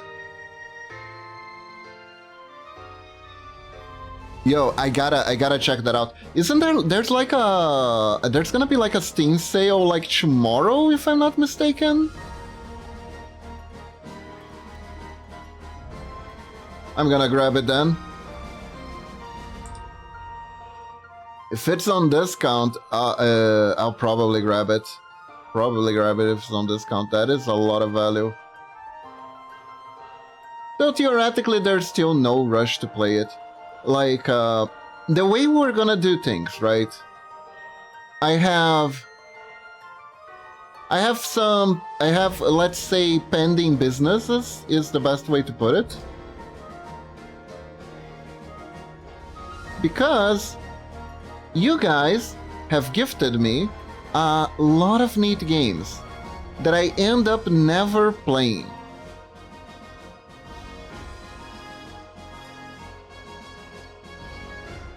And I've decided that I'm gonna try to play the games on Tuesdays. Tuesday? When was it? Thursdays. Tuesday is pixelart. And don't forget, Metal Gear 5 Ground Zeroes, Phantom Pain, and Metal Gear Rising as well. There are too many Metal Gears. There are too many Metal Gears. Wouldn't it be fun that the ninja streamer finally decides to play a stealth game? Wouldn't that be amazing and on brand? Did you know that originally, when I started this channel, I thought about only playing games with ninjas in it or with stealth mechanics in it? And I quickly dropped that as I realized it would limit me severely. But the first game I ever played was The Messenger. That was my first big playthrough on this channel. Back when my microphone sounded like it was stuck in a submarine.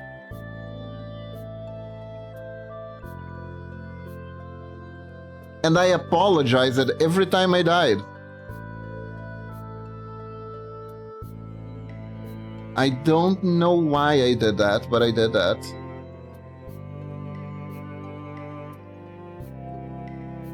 Nowadays I'll just die unapologetically, but you know.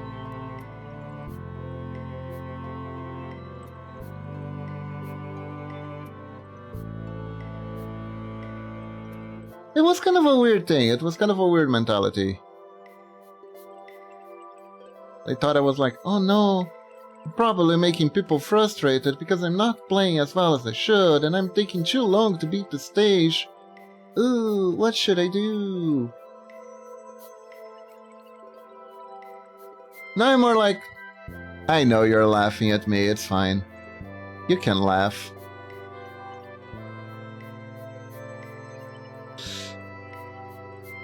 You can laugh all you want, but I'm going to succeed eventually.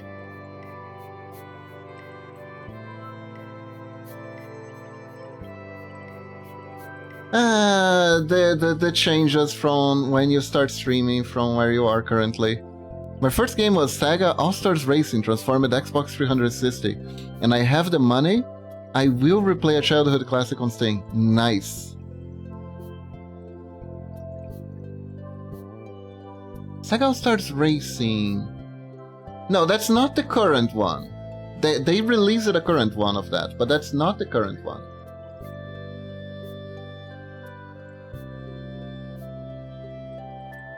The current one has Miku in it. Have you played the current one, Metroid? The one that has Miku?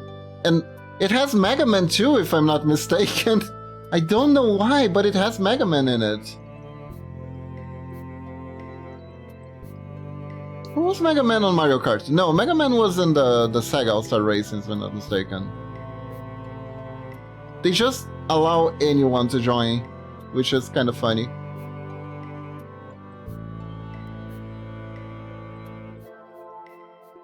And endearing, really. It's the Fortnite of racing games, I guess. Have you guys seen that Amazing Digital Circus is on Fortnite now?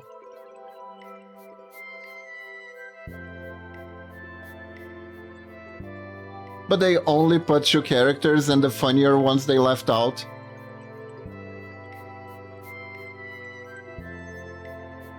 But you're thinking about Sonic Racing Crossroads, and you know it is already on my that's already on my wish list, including DLC's fair. Pomini is Cake It Up. Hey, Saya! Yeah. They decided to use fan art Pomini for the Fortnite models. You know what I'm talking about. Don't say you don't know what I'm talking about. I'm sure you know what I'm talking about. If you even scroll Twitter slightly while searching for Amazing Digital Circus stuff, you know what I'm talking about. Porny, if you will. Exactly. It is kind of freaky to see Pomini drawn like that, but also unsurprising. It's really weird to see Ragata though.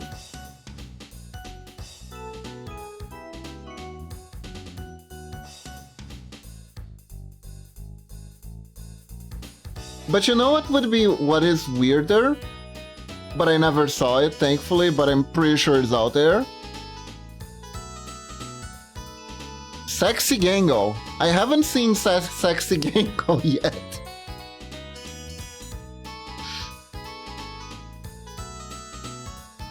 I managed to miss every Mass Effect 2 into string. How far are you into the game? Let's see. I think I've done mostly the DLC quest so far by accident. I'm still recruiting people. Yet is the keyword in that sentence. It absolutely is. Hi Super Fudge, welcome to the stream. The problem is, Isaiah, since I never played Mass Effect before, I have no idea how far I'm into the game. I've yet to recruit like 3 or 4 characters. That's how far into the game I am. I've been focusing mostly on recruitment quests, and I have done some loyalty quests so far. We recruited Grunt. We recruited not Tali. We recruited the ninja girl, the girl with the Japanese name. I think her name was Kazumi. We recruited the Grumpy Soldier. That's DLC, the DLC Grumpy Soldier. We have done the DLC where we help the blue girl from the first game. The blue girl that was part of our team in the first game. To fight the Shadow Brokers. So we fought the Shadow Brokers. Yeah, Grunt keeps shouting backshots for some reason. What's up with that? It's very distracting.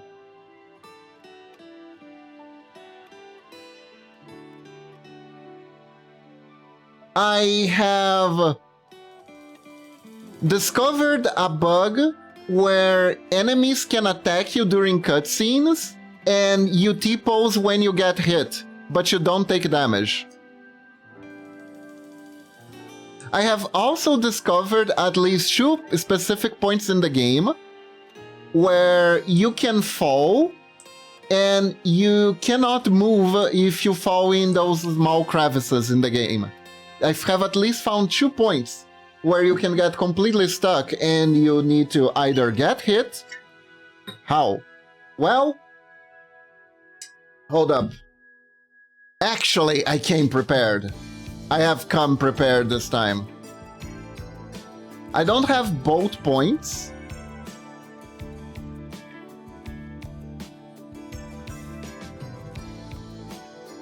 Where is it? No. Yeah, okay.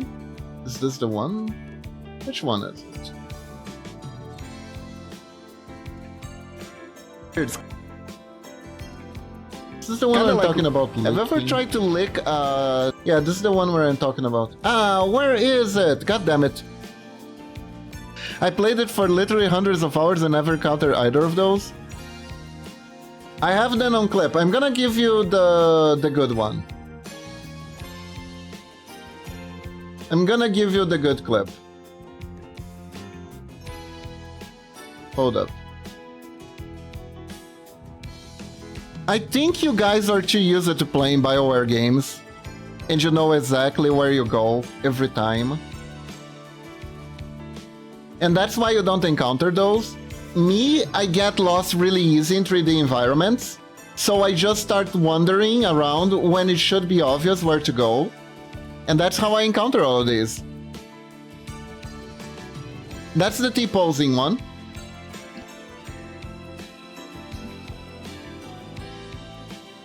I encountered that because I was fighting some enemies. Well, it's not like I never had a first playthrough. I'm just gifted. I'm just gifted. I am the pro bug tester.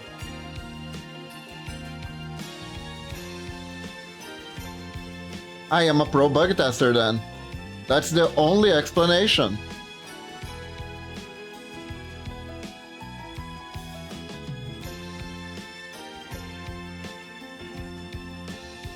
I mostly only played Mass Effect 1 on 360 on PC. Oh, don't worry, Super Fudge. When I played Mass Effect 1, I found a bug where one of the Gatwalkers, you know those ones that attack you while you're driving your little car? Near the end stages, gets stuck to the wheels of your car after it died and just humps you to that. Because you can't move forward with the body of the Gatwalker stuck to you. And then if you try to move forward, you just start spinning in a circle like you're breakdancing.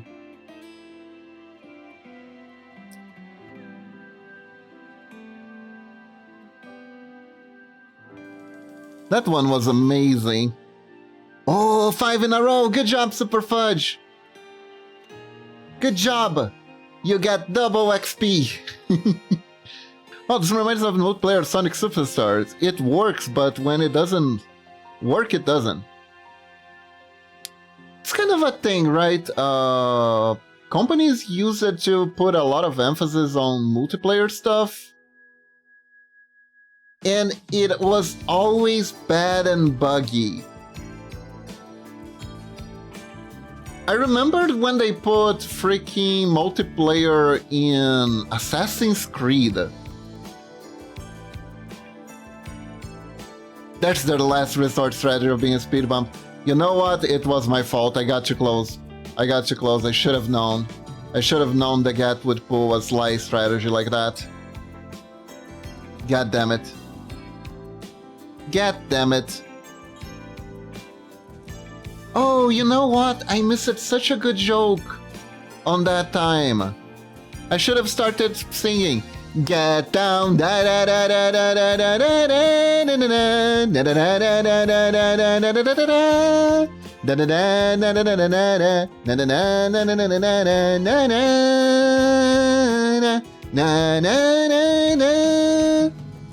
I love the multiplayer in Assassin's Creed Brotherhood. Was that the one? It was kind of like that one Banana Bread game, right? Where everyone is like disguised, and it's kind of like a huge game of who kills who. It was ahead of its time. I see. I have only looked at it briefly because yeah, hide and seek with murder. Yeah, you gotta pretend you're an NPC. Honestly, it's a fun concept. But Assassin's Creed is such a single-player game that it was a little bit like, okay, but why though? You know? To me, it felt a bit jarring.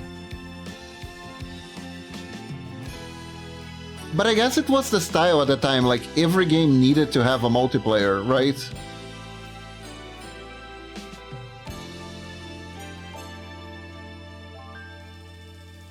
Alright, Lunatic, have sweet dreams. Thanks for dropping by. And don't worry, after I'm done with Medina's request, we are gonna get back to working on your sprite.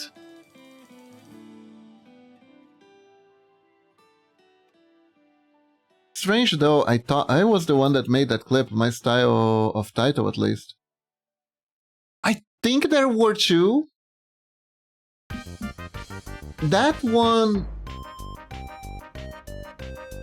I think there was a third person who clipped it, because I actually appeared on a YouTube channel because of that clip. Can I find that? Hold up. Also, guys, look at the number of follows, 667!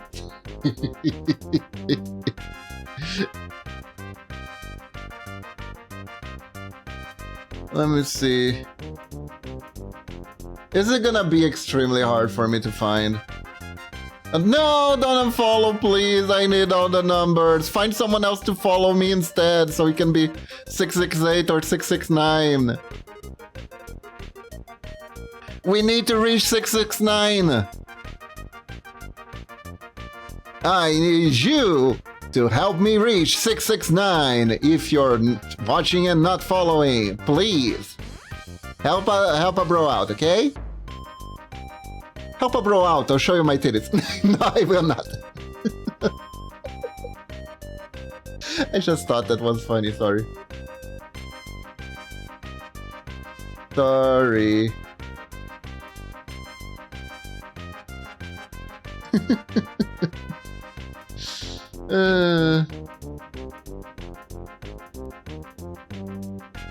Where is it? Can I find the channel that clipped me? Because I follow them. Ah, crap. Yeah, my following list on YouTube is... The Uncle Sam method doesn't work here. Damn. Damn.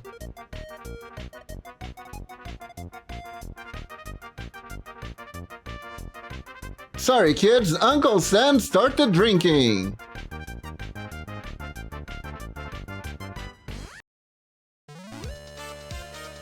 I don't know why, but I feel like that would be like a thing that would happen in at least a South Park episode or something.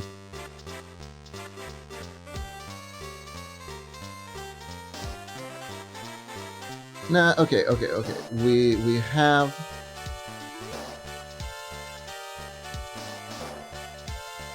We have La Paletas. We have the palettes. Okay. Now it's time for a massive recolor. Oh god, the dogs are going full blast now. Amazing. Huh? Ah. Right.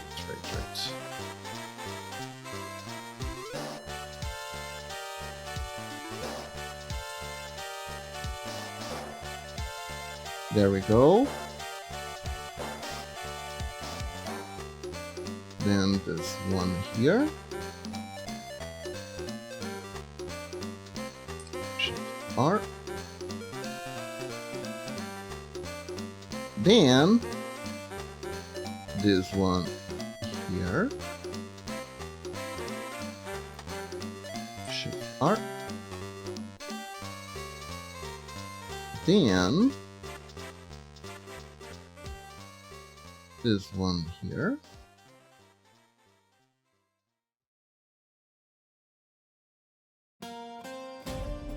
Here we go. It's shaping up.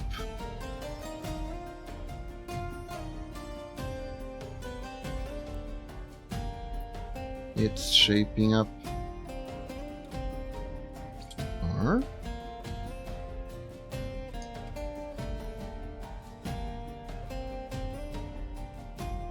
and now all my clips were purged from your channel?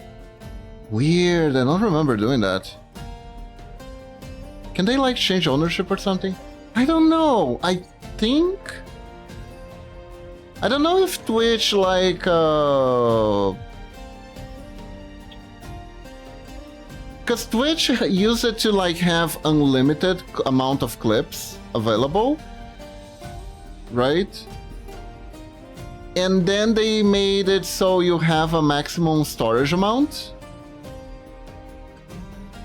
So I don't remember if there was, if like they purged some if they purged clips because of it, or even if I was trying to select clips, select which clips to keep, and I might have deleted some of yours without noticing, or because maybe I clipped myself too, and there were like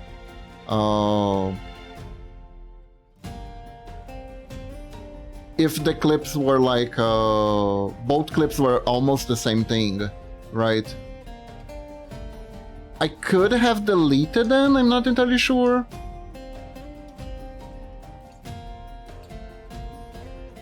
When was the last time you clipped me, Isaiah? But like, I think I done that, I did like some clips purging, was like, I don't know, must have been at least like 2 years, 1 or 2 years ago or something. Yeah, I think it was 2 years ago.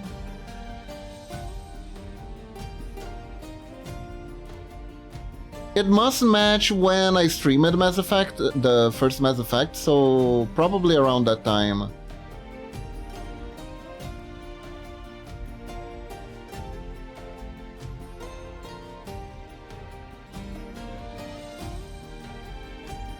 Let me take this one out.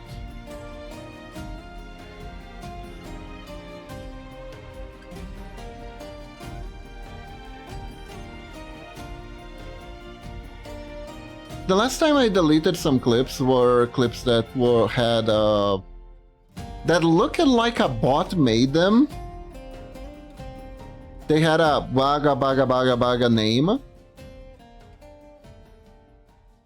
So I deleted them because I was like, oh, someone liked something I said, and then it was like literal nonsense. There was nothing there on the clip. And it was done by someone who I never seen on the stream, never talked or anything. So like, huh, that's weird. And I deleted those, but those were the only 2 I deleted recent memory.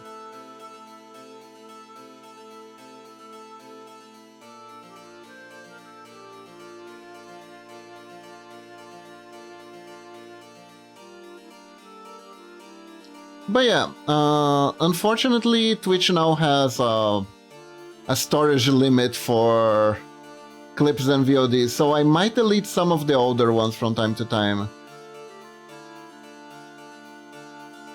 I might have to delete some older ones from time to time. Still haven't reached it, so we're fine, but you know.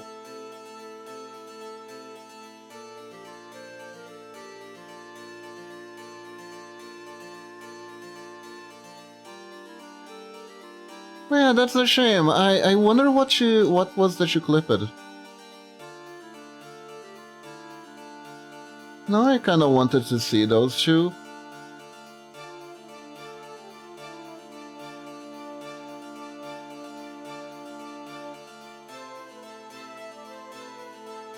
You know what I need? I need to make a YouTube channel for clips. I need to make a YouTube channel for clips. and I just upload all the clips that are here there, so we can have a repository, kind of like I do with the VODs, because the VODs they get deleted pretty fast actually. It is really annoying. Sometimes I wanna check out someone's content, but they haven't streamed in like 1 month. They stop it for a month. And because of that, there are 0 VODs. It's like, man, it's only been 1 month. Unless they have Prime, in which case I think it lasts 3.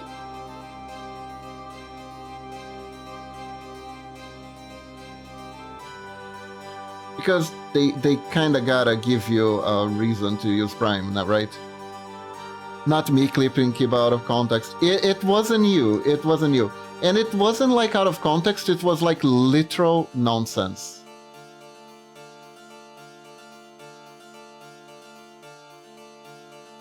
It was like just very regular chat interaction. And it didn't even like finish what my thought was. It was like I was talking about something and the clip just cuts in the middle. And it's not anything funny either. So I was like, what is this? What is this? So that's why I think it was like some sort of weird bot behavior.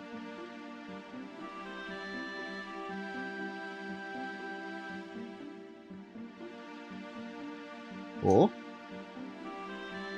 Cool.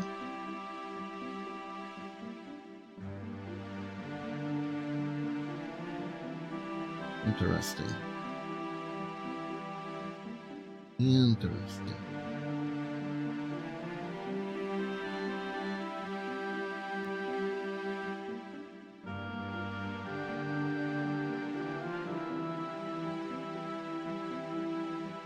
It also had no name, it was just random strings of letters.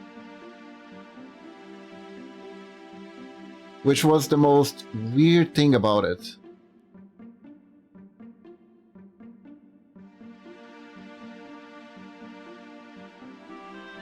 I was like, this has bot energy. This definitely has bot energy.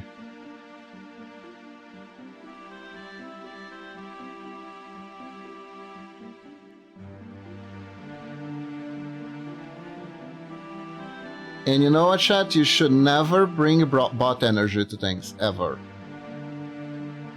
No good.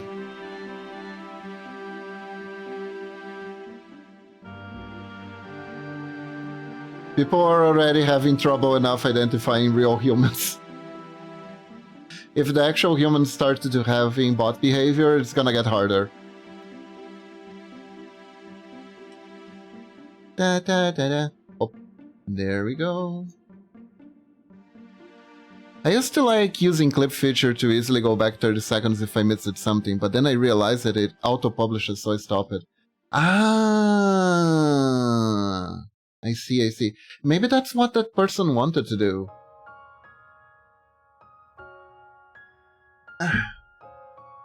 But you know, you can cancel it. If you cancel it, it will delete. It will only actually publish if you say okay. Oh, I found it. I only ever post my own clips in clip channels, and the MS spinning one was mine, but it was deleted. But the new one is exactly the same title. That is... Hold up, that is actually weird. I think the ownership... I think you might have something with, like, ownership changing, Isaiah. Maybe it was, like, a weird bug. If it's exactly the same thing... I stole my second most secular... Oh no! I'm gonna get cancelled on Twitter. No!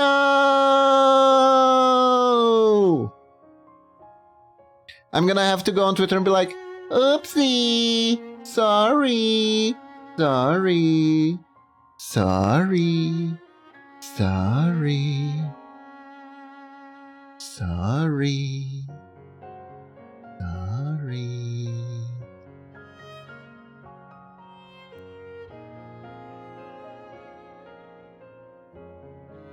You have to play the ukulele.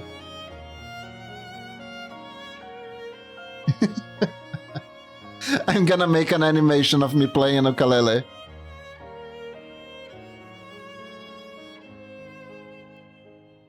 Guys? I think we did it.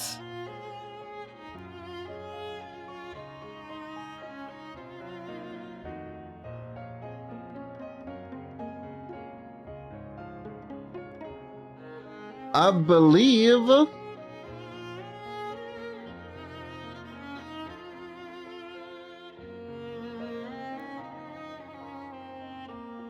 Medina's Ninjaling is done. Oh, just got a little bit more of a to next year to cover.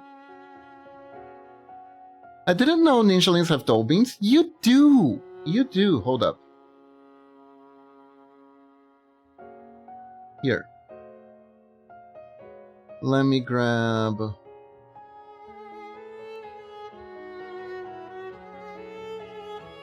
Look at it. Can you see it? It's very tiny. Hold up. Gonna... There, you're all big now. Come here. Look.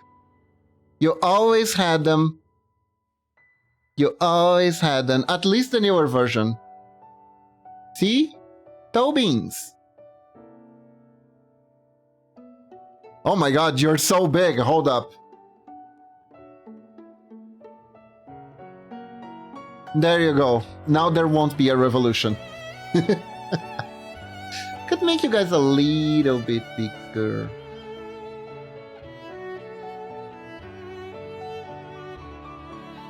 Is this too much? You're a big boy, Metroid. Yes.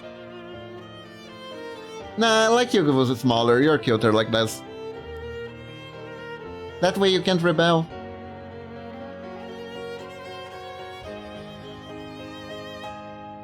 Okay, but yeah, we did it. We have the Medina Ninjaling. It is done. It is done. Hooray! And now, we still have time to work on Lunatic.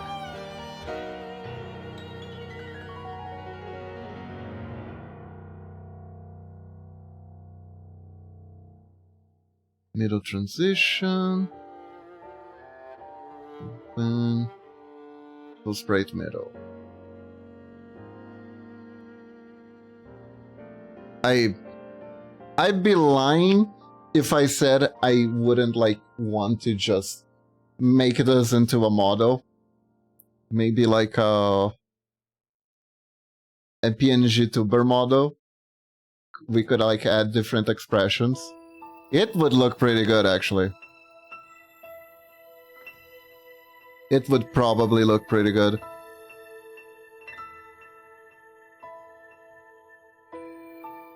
Alas...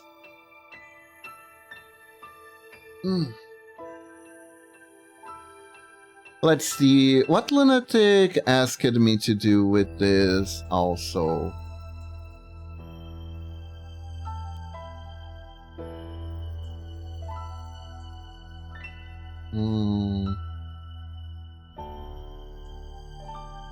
Chain to the waist to hold the Book of Vengeance. Okay.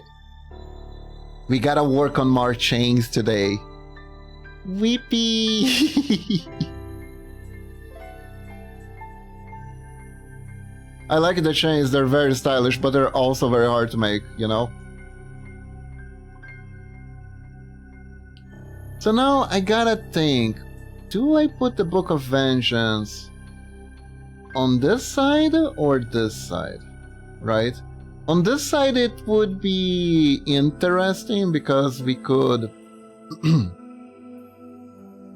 So here's my thought process. Here's my thought process. If the Book of Vengeance is on this side, the composition of the sprite, right? The sprite already has the chain here with the dangly thing, which draws the eyes a lot to it. So if we put the book over here, it becomes more charged on this side. Technically this side of the arm also has the chains. However, The chains on this side, they are covered up because the arm is hidden. So if I put the book over here, it will give like a bounce, right? It makes like a zigzag of where your eyes are. And I think that's more harmonious to the picture as a whole. So that's what we're gonna do. I convinced myself.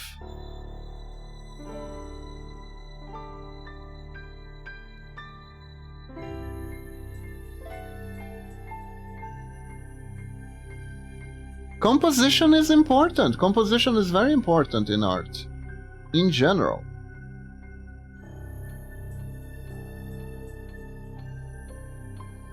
Because otherwise it will actually just look kind of whatever. And that's not good. I think I want it to be its own thing. Oh, that is not where the chain is at all. That's the body. What? Hold up just a second.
Streaming while there are people walking about in the office is a little bit stressful. But we're back. We're back. For a second there I thought I had to end the stream earlier, but it wasn't necessary, thankfully. Because we just got to work on this. We just got to work on this. I wanted to work on this sprite in particular off-stream last week a lot, but stuff kind of started coming up. A lot of stuff started coming up, and I ended up not being able to. Well, stuff number one being that one meme that I thought was really cute and I wanted to do it. I don't know if you guys saw it. It's on Twitter too.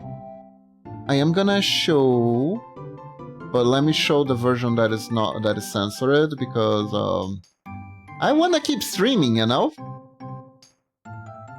TD meme safe forward. There we go.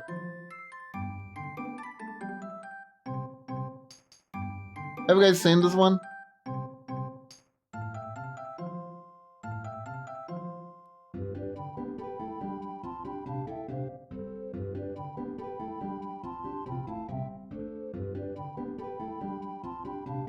And that's why I don't have a redeem.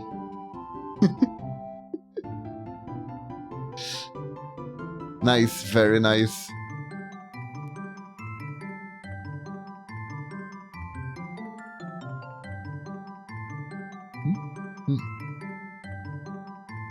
Holy crap. And that's why I don't have a reading where you can take the top off. Beautiful personalities, thank you.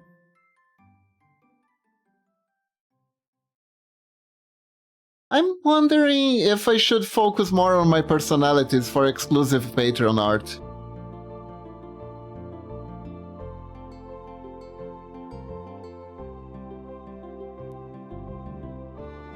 You know what I mean?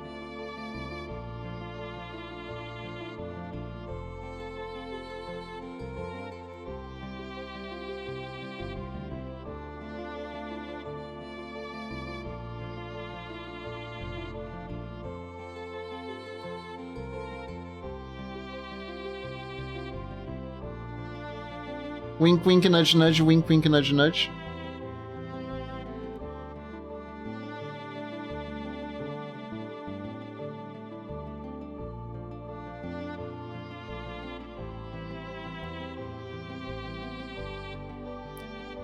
I am considering doing some adult content pictures, maybe.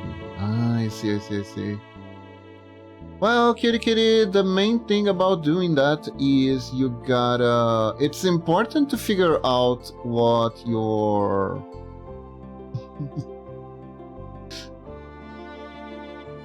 where your boundaries lie. It's very important to know where your boundaries are with those things. And I also think it's very fair that if you like get a little bit carried away with some stuff, but then you realize that you didn't feel comfortable with that at all, I think it's very fair to be able to pull back. Also, you know? Don't feel like you have to go all in. If you discover it makes you uncomfortable. Oh, thank you for the hydrate, Isaiah.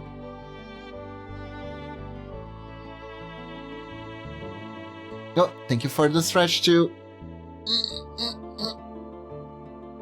I actually had this conversation with a person I knew that had made some not safe for work art interacting with a friend they knew, right?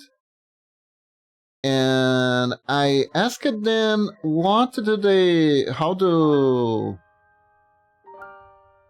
how do they view getting not safe for work art with another person's avatar? Because OC and avatar are like different things in a sense, right? You can have an artist that has a OC that they don't necessarily identify with, and they draw their OC having lots of naughty stuff with everyone, with like other people's different OCs, and that doesn't like translate anything to the person themselves, right? Because of degrees of separation. But I feel like VTubing is a little bit more intimate with your avatars, can be a little bit more intimate at least. It varies from person to person too.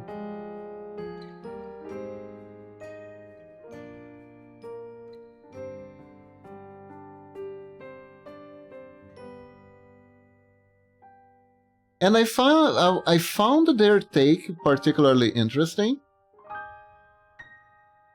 because to them, the getting art with someone getting art like that with someone was kind of close to a hookup, which I thought was interesting, an interesting way to see it.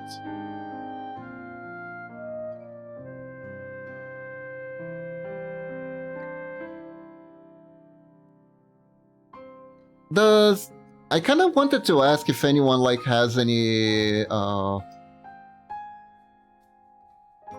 if anyone who has ever like gotten anything of the sort done, how do they view this sort of stuff?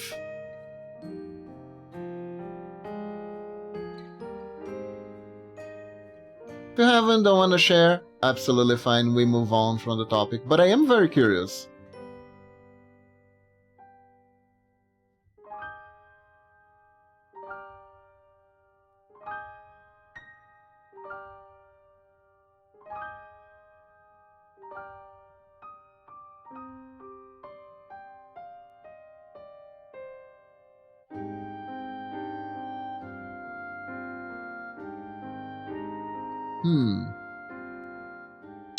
Those chain links are not connecting.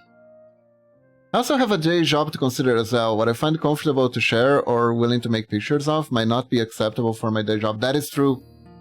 That is true.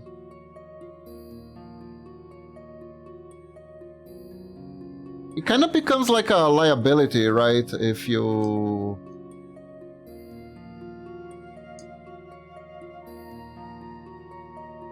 if like people find out or something like that, which is a bit on the kind of thing, because like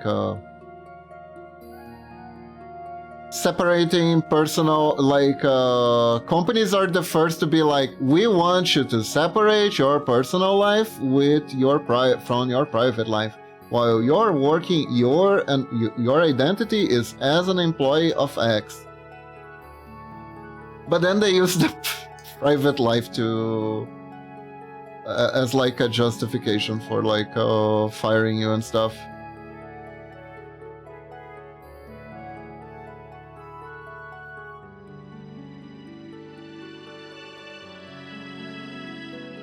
I don't know much. I flatter if people do art on my OC as say for work otherwise. Agreed, Superfudge. Agreed 100%. I don't know much about it, but I seen a streamer who would whore himself and his model out. But his OC was completely untouchable to the point of little jokes resulting. That is interesting, Isaiah. I have never done anything like commission my OC and someone else's OC in a little way. I received a few commissions like that, before. What I do in those when I receive the commission is I try to reach out. First I ask the person, does this person that you want the commission to be done with, do they know you're doing this? Right?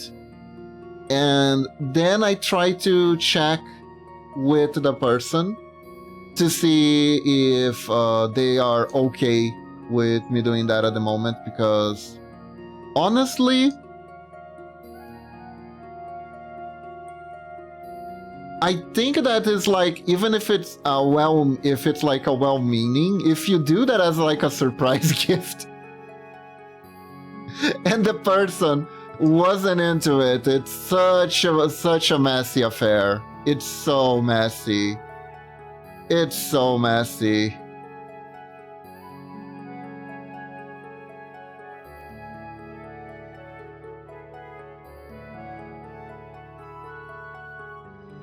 It's like, it could even be the case that the person is very okay, but maybe because it's that one person in particular, maybe like they did something that made the person uncomfortable or something like that, and then they start asking for art. And then I am very pessimistic. I can see the ways it could backfire horribly. I mean, I would love to have one with Medina, I'm just very busy. Aww.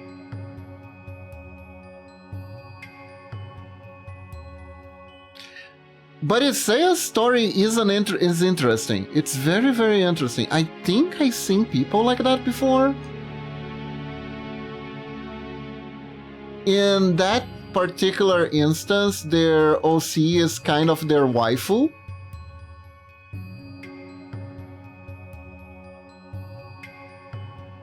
Usually when it's like that, usually the person that owns the OC, either that it's the waifu, or maybe the OC like represents someone that's like important to them in their life, or maybe even like lore reasons where it would feel weird. Like personally, I have Tsume. I don't really care if you do any like lewd arts of my OCs. But there are certain OCs that there are certain things that would feel weird to do. Mostly because of like lore context. Like Sume is supposed to be like a mother figure for me in my lore. So if someone asks for like a lewd picture between Kiba and Sume, I would be a little bit taken aback or just outright refuse that because it's like, I don't like that trope. I don't like that trope. Do I have a character sheet? You know what, Super Fudge? I do and I don't. I have one, but it's very rushed. That Momochi made of my male version. My Mama Kiba version, I do not have a proper character sheet. I do have like some different pixel arts of Mama Kiba. I think I should do a ref sheet. I have done ref sheets for my OCs before. In the older style. Like, I have this as a ref sheet for Gozuki. Which is basically just in the pixel art style of my older pixel art model. But I have never done one for myself, now that I think about it. Which is kind of funny. Requesting character sheet just to see Kiba's behind. Oh my god, what a devious plan!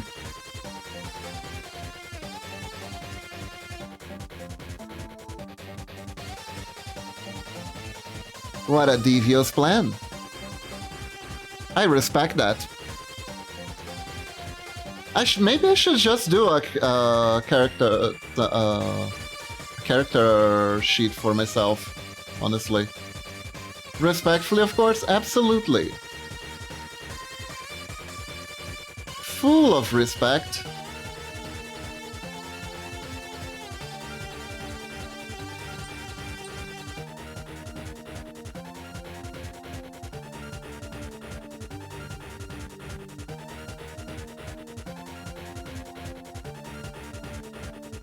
But yeah, like, if you do any... if I get, like, any art safe for work or not safe for work, I will enjoy it. Like I said last stream, the only thing that feels a little bit weird is if you, like, insert yourself for some reason in the artwork.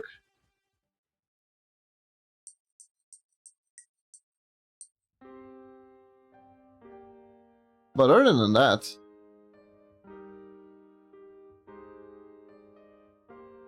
How many times will you enjoy it? I'll enjoy it art-wise, okay?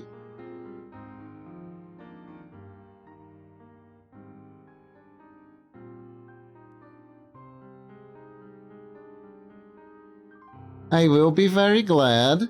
I have a little folder where I put any fan art I receive. And I will cherish it.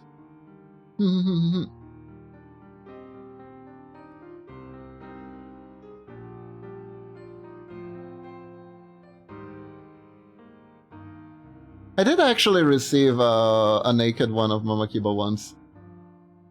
Bobby Candy made it. It looks pretty good. It looks pretty good.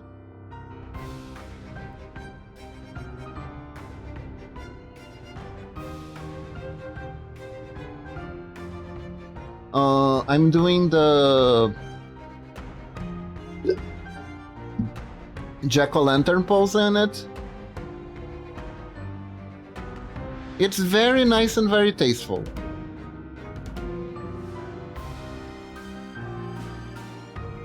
I'd show it, but I want to keep streaming. I am going to lurk because I am going to do something else, but not because I'm going to do something else, but because the heat that disables my ability to filter out my intrusive thoughts. Ah, that is dangerous. Take care, cutie kitty!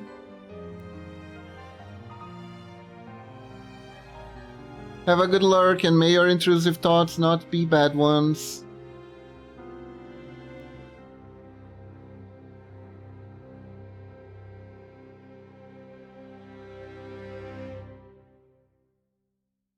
Here we go.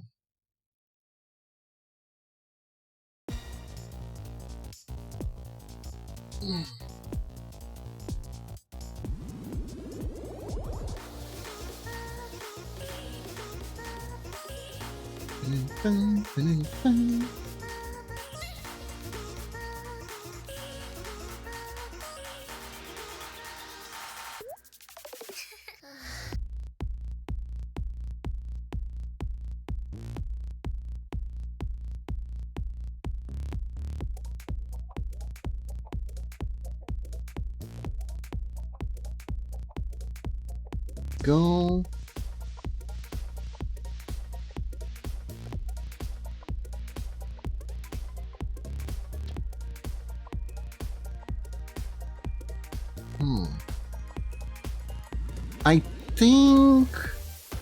I think the Shane would be a little bit more weighted down.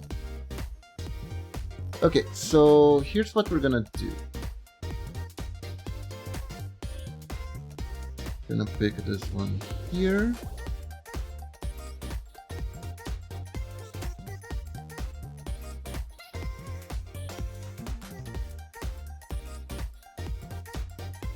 Here we are.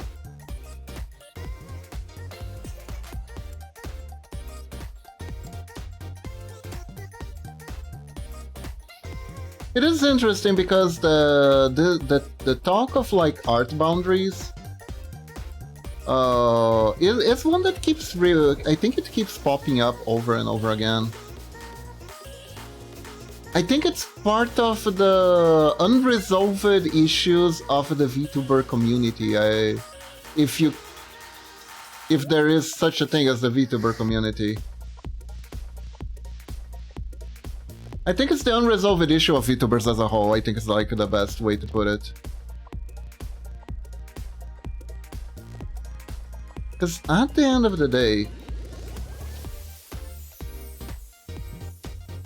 it is a matter of boundaries. And it's very personal, and people have a lot of different takes and opinions about it.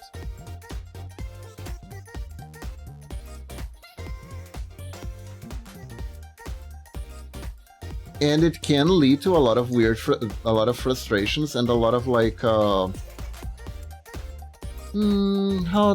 what's the best way to put it?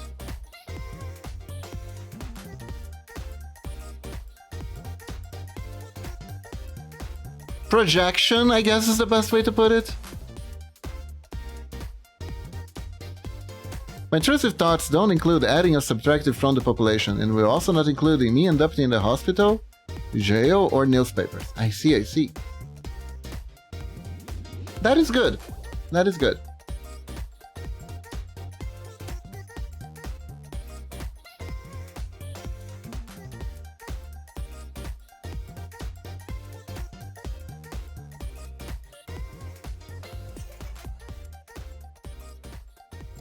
There are like a few things that seem to keep popping up whenever people are talking on Twitter about VTubers and stuff like that. Over and over and over and over and over. It's like on loop.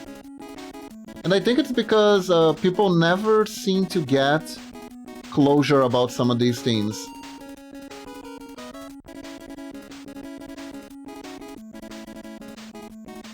The latest one that popped up in a while now was the male VTuber saga. Which is so hard to talk about because it's a meme at this point.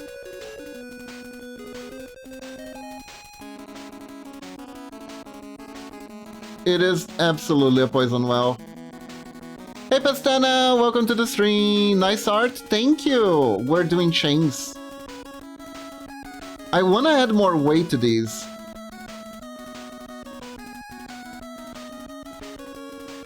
Oh look, it's Middle Momo. No, this is Middle Lunatic.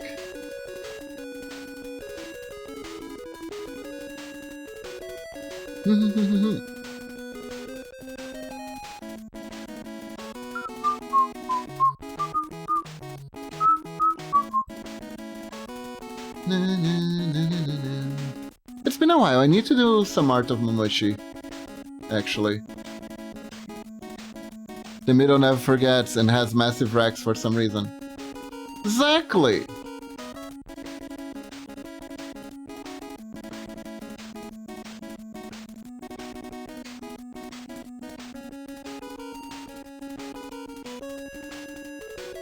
Absolutely.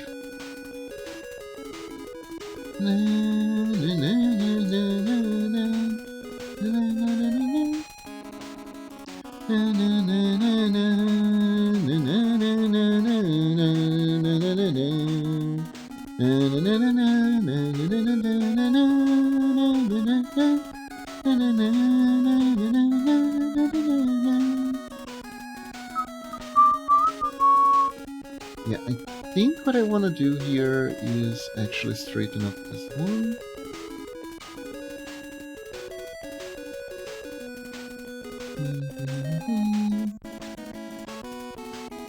Yakusenman, Yakusenman, na, na, na, na, na, na, na.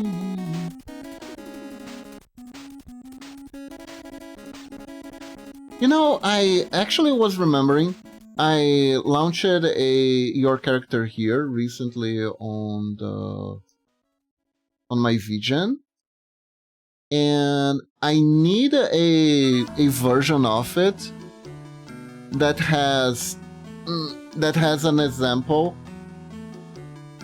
that is like fully clothed, because currently the only ones I have are in bikinis. And I do want to make sure that people know that I can do that one in full clothes. So maybe I'll do Momochi.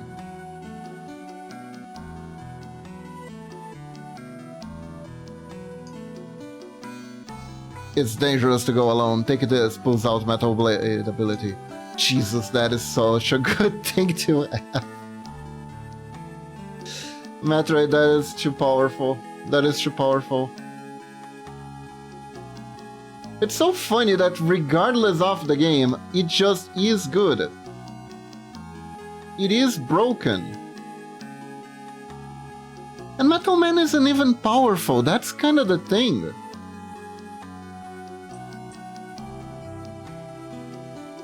As a boss, Metal Man is kind of just eh. He's one of the bosses you can start with.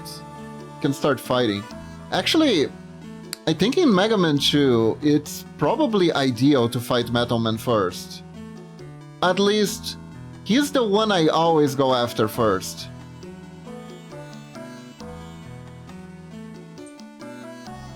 Because you can get him. Then, if I'm not mistaken, you can like defeat nearly every boss in the game after you get him.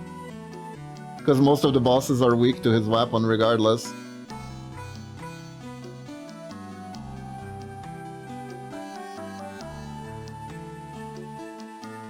After you get him, you can go after Woodman, and then from Woodman you can go to Airman, and from Airman you can go to Clashman. And from Clashman you can go... I don't even remember where you can go after you beat Clashman, but you can go places.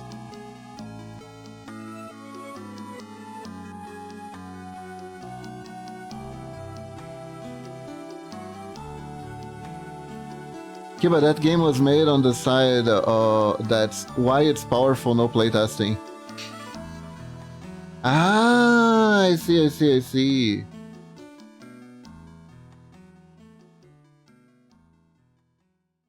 So it was the unintentional thing. I see. That makes sense, actually.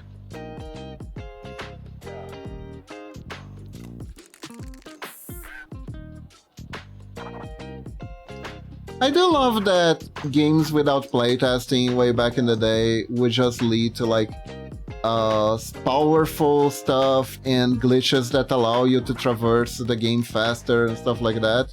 And nowadays it makes your PC fry. Like, goddamn.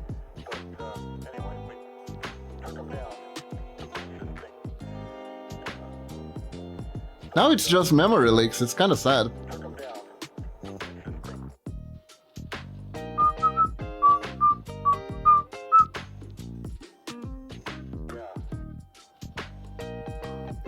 But honestly, I hate Mega Man 2, but Metal Blade's the only thing that I love from Mega Man 2.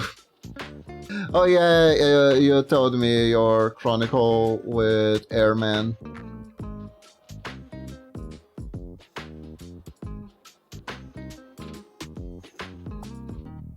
Beating Airman on Buster alone is pretty hard. And his main weakness, which is the Leaf Shield, still requires you to be close to him in order to use it.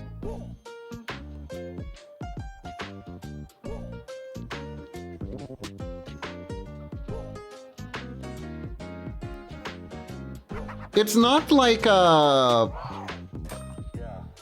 some games where the weakness neatly aligns with what the enemy is trying to do against you, right?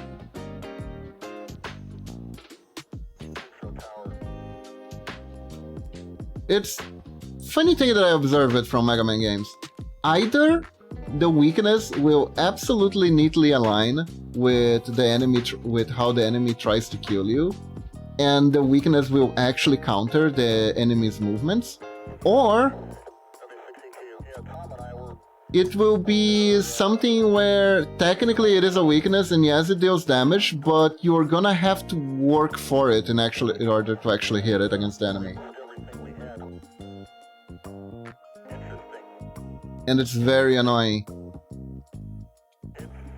That type of weakness is usually intentional if it's like a wily phase. I remember in Mega Man 2, there's the wily alien fight, and the weakness is the lead bubble. And lead bubble is technically terrible for it, because you have to jump with precise timing in order to hit. And it is actually the only thing that works against it.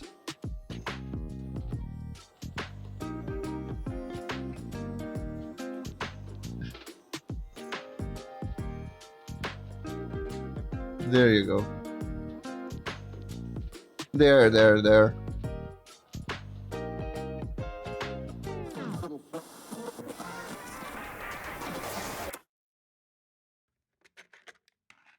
Thing is, I kinda like the design of Airman very much. I think he looks neat. So I can't really hate on him too much.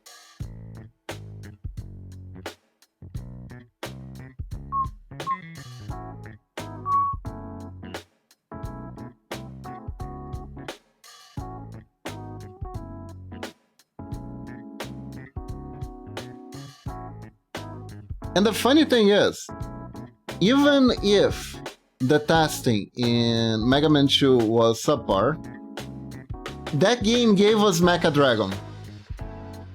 The Mecha Dragon sprite is godly. Godly. And it's also a wonder of technology because it wasn't supposed to exist in the NES console, but it does.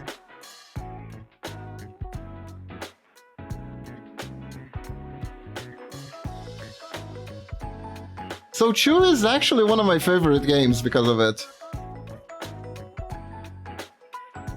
I have such fond memories of it. In particularly, one of the biggest fond memories I have of it was actually buying the game. Cause I was very, very little. I don't know how I remember this, but it's a core memory, right?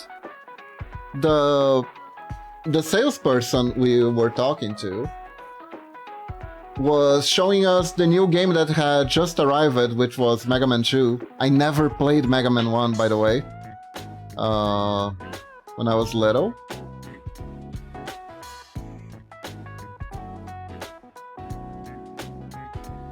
Oh, you like 6 the best? That is awesome. But like, the salesperson was showing us the Mega Man 2.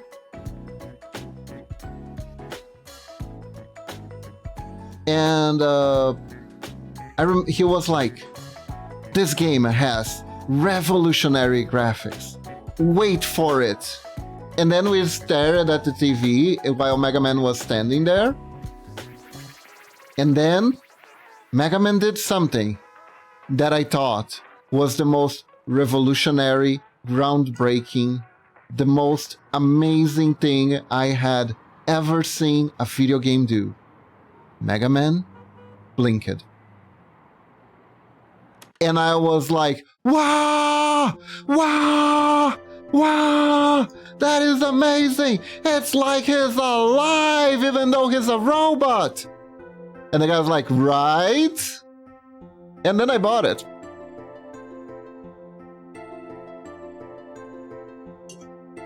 Exactly, Super Fudge. That was my exact face. Oh yeah, Quickman and Airman were sadistic for for you to expect a child to beat. They are absolutely sadistic. Even though I remember when I was little and I played it, I think I was around 4 or 5. I think. I could not, for the life of me, get to Airman. I had a neighbor that could actually get to the Airman stage, and I was so impressed. I remember when I was little, I could not, for the love of me, get out of the zone that had the Kaminari with the Kaminari guys that ride on the clouds. That was just too much. That was just too much for little me at the time. But she could do it. She was a little bit older, so I guess that helped. But she could do it.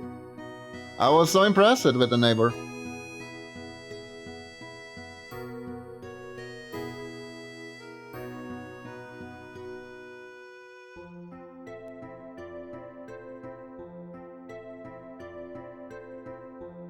She was kind of my hero.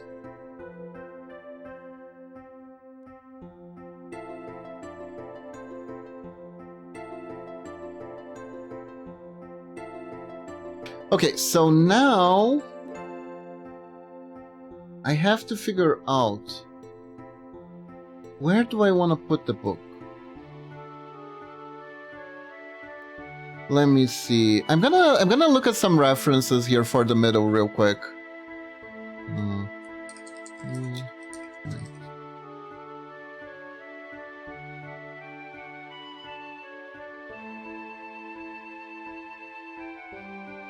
Google understand. Limbos. I actually got a reference that was just Sans showing the middle finger. Ah, so the book is on the side and there is a little piece of chain that holds it. That's how it's supposed to be. Okay, so I can't reuse this sprite like at all. But I can use it as ref for the size that I want, but I don't really need. So let's just drop it. Let's just drop it. Okay. You don't even need to put it on the side, I already know more or less what I want to do. Honestly, without the rewind and save state from Legacy Collection, I don't think I would have played through Mega Man 2 and 3. Ah, I see. I beat it without those. I think you missed that, right? During my birthday last year, we played from Mega Man 1 to Mega Man 5. It was a full day of nothing but Mega Man.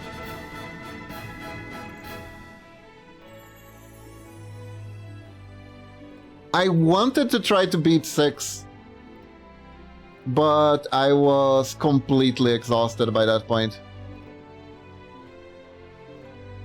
No, I said I didn't need a reference, but you know what? I actually do need a reference. Oops. Okay, so this one is a good one. It's a good reference. It has very good composition and positioning.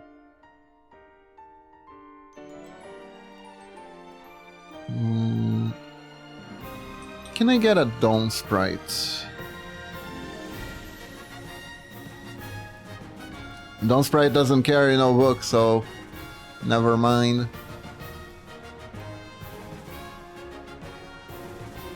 Do you like the Dock Rod stages and how many times you die? It is significantly tougher. Can I be real though? I thought the stages in the Game Boy version of the Mega Man 3 were kinda harder than the Dock Robot stages.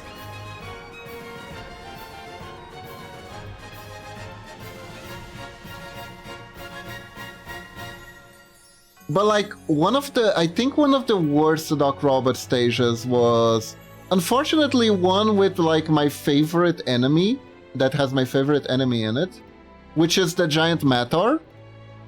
I kind of love the giant Mator.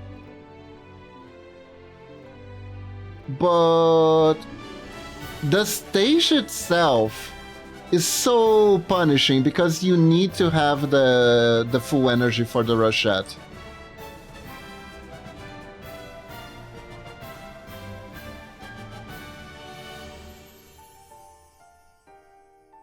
I mean, to be fair, Woodman is already plenty hard regardless. I could never figure out how to beat Woodman fairly, you know? I kinda just brute force him as much as I can with the Metal Blades, if I'm not mistaken. I think he's actually weak to Hitman's weapon.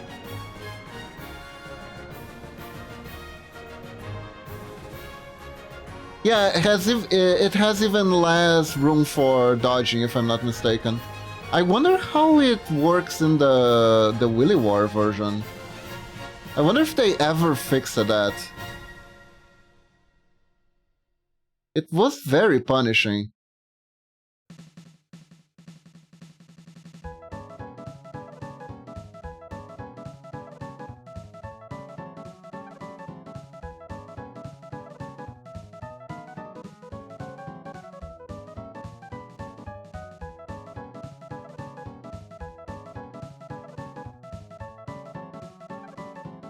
But kinda the good thing about the Mega Man games is,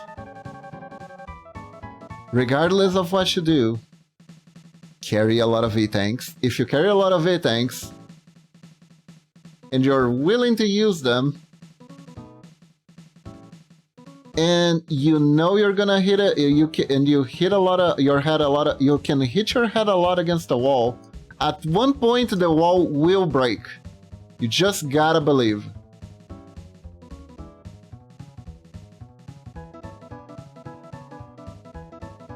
At least that's how I play them. You might have noticed from the streams that's how I play them.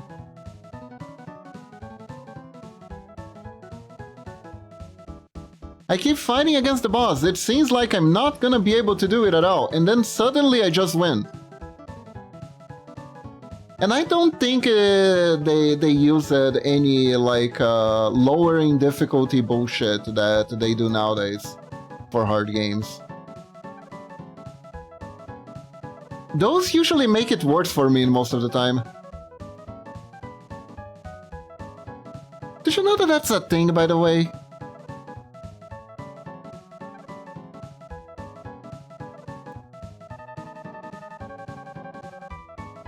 Oh yeah, I feel like on up to 4, they changed their design policy regarding difficulty a lot.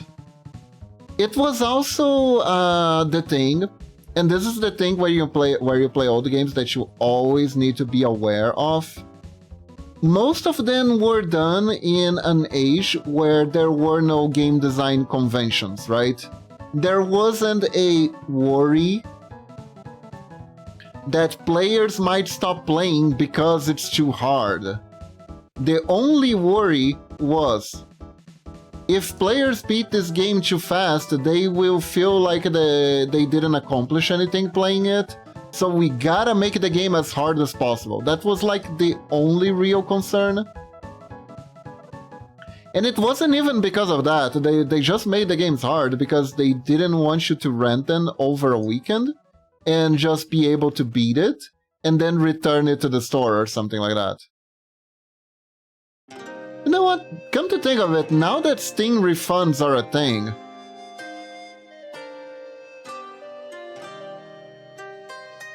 I wonder if that's like a thing that people tried to do, or if it's something that could come back because of it. But I don't think so, because a lot of people give up on games way too early. There's a lot of games that have achievements for clearing tutorials, and they exist to just show how many people will actually quit during a tutorial. Because they're like, wait, finish the tutorial?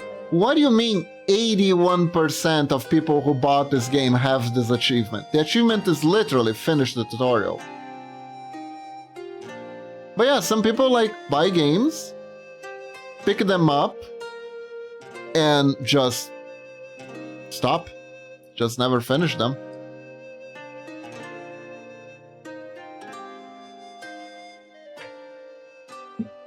Did you know there was a guy who beat Celeste and got a refund on the same day? Jesus Christ.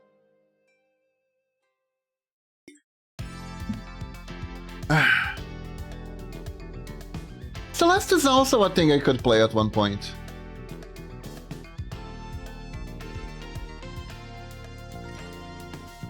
I know it's also up there with like really tough games.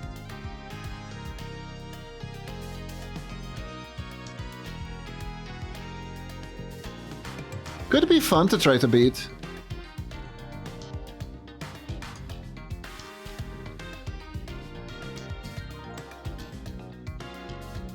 How about Crash Bandicoot? Crash Bandicoot being a 3D... I don't usually care too much for 3D platformers. Because I grew up before them, for the most part. It is... I almost like would rather leave the Crash Bandicoot series for Momochi, because I think she plays more she had the full 3D platformer experience. I don't know if she wants to play them, but I know that those games are legendarily hard, aren't they?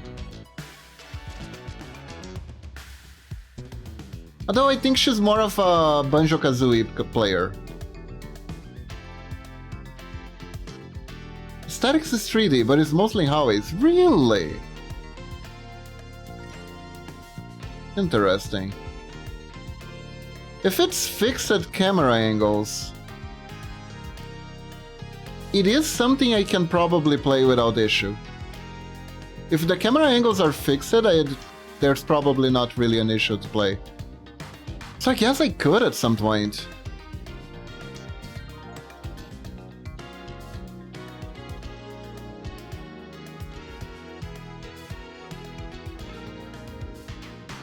They do have collections, and they do have like a collection series, right?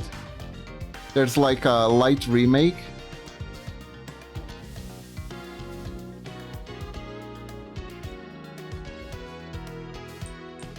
But you know what I want? Where is my Turma da Mônica collection, huh?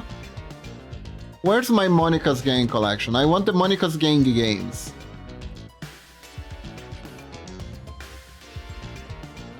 I want Monica's Gang in Monsterland, which is just a reskin of Monster Boy in Monster... Was it Wonderland? I think it was Monsterland. It's just Wonder Boy in Monsterland, but with Turma da Mônica characters hacked in. The camera is fixed and angle as well, but doesn't have the PS1 charm. Ah. I'll see, I see. So they redid the whole graphics, huh?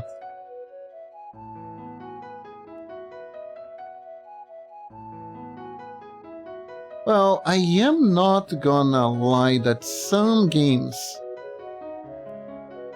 on the PS1... Hold up.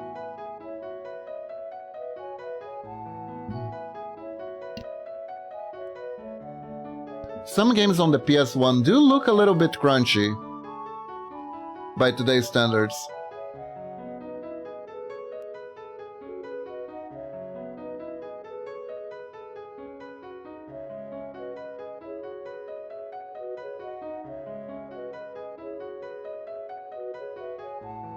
I posted a 6-7 joke on social media, like, on Sunday. I don't think anyone got it. I talked to Mamuchi about it, and when I talked about it, and when I asked her if my joke was too subtle, I saw gears turning on her head, and she looked at me and said, "Oh, so that was a joke, I see." And I got my answer. I feel like my sense of humor can be too subtle at times.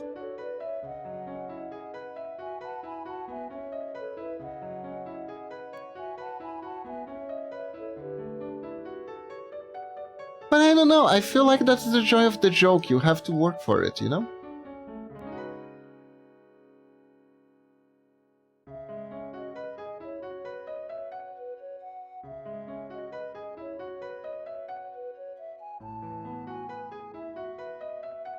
Kinda like how longer jokes can be funnier, because there's a lot of build-up to them. As long as the punchline is great, it's very much worth it. If the punchline is bad though, people want to kill you.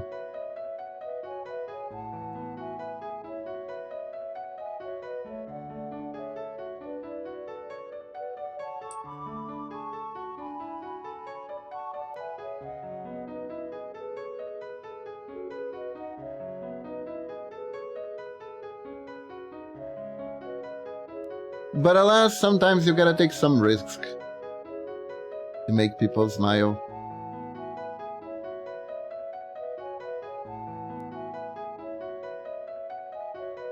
I love the crunchiness of retro games. It's a vibe I love, the vibe of older stuff. My favorite game with a good feeling is Metroid Zero Mission. Oh, I think that is on the... I think there's a lot of Metroid games on the Switch, actually. There are so many series. There are too many series I want to play. I kind of want to try the Castlevania games. I have a Castlevania collection that I gotten for free on the Epic Game Store, which was literally the only reason I got it. There's only two?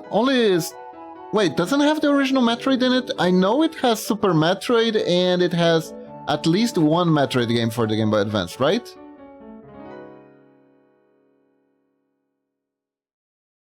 I wonder if there's a Metroid collection somewhere. It should. Metroid is very popular. It even spawned a genre together with Castlevania. Action search platformers.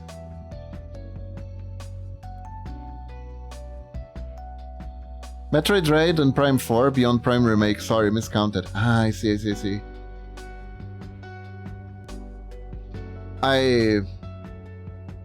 I cannot deal with the 3D games though, because they're 3D, and I have motion sickness.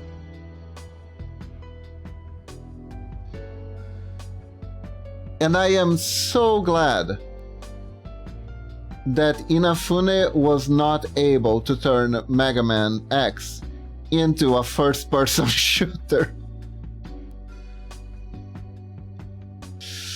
Did you know that that was a thing? He was trying to make a Metroid,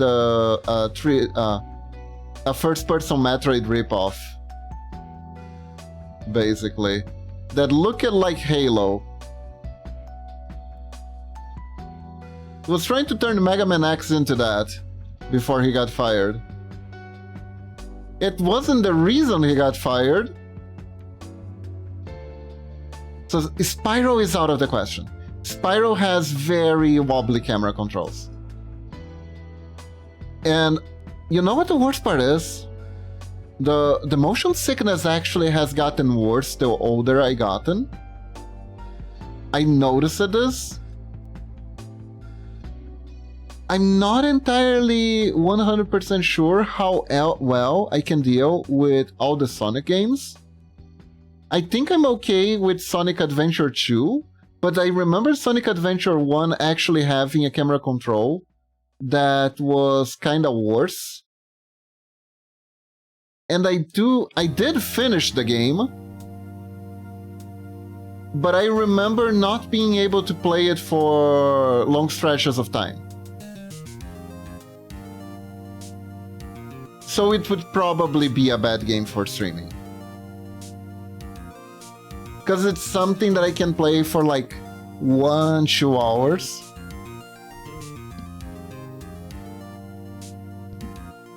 Is first person or third person camera worse?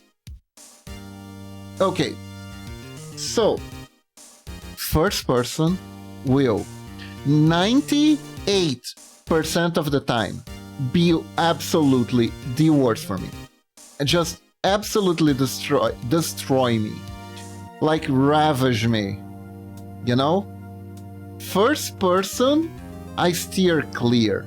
I die trying to play fucking Minecraft.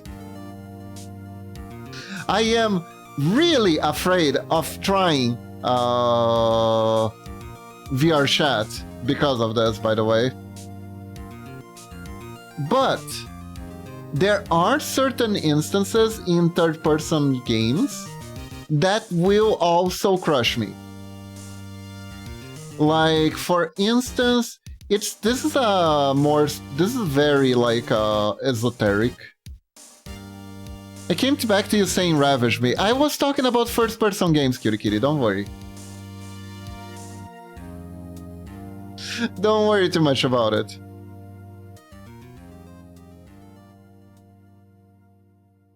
I was talking about my motion sickness.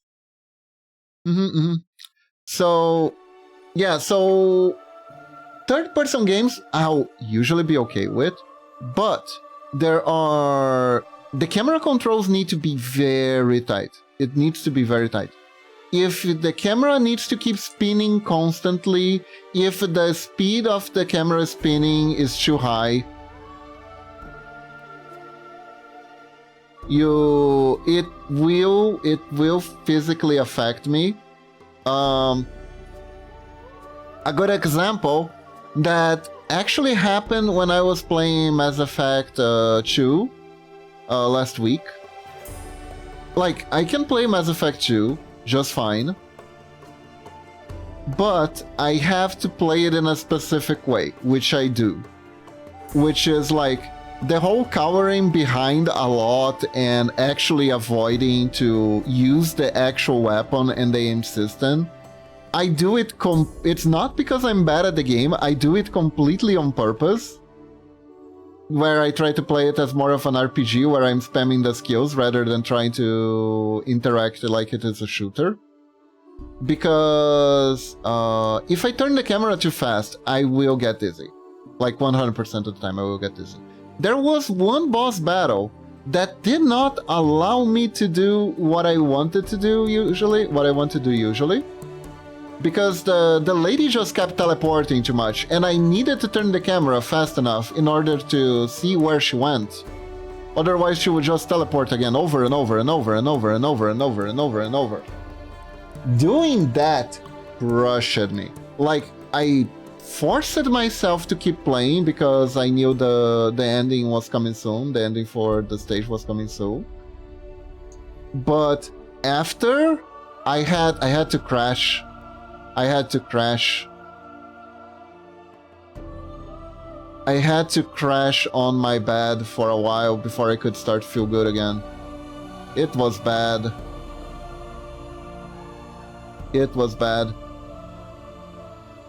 Like, I've been thinking about it, how the hell do I describe what the feeling of the motion sickness is like?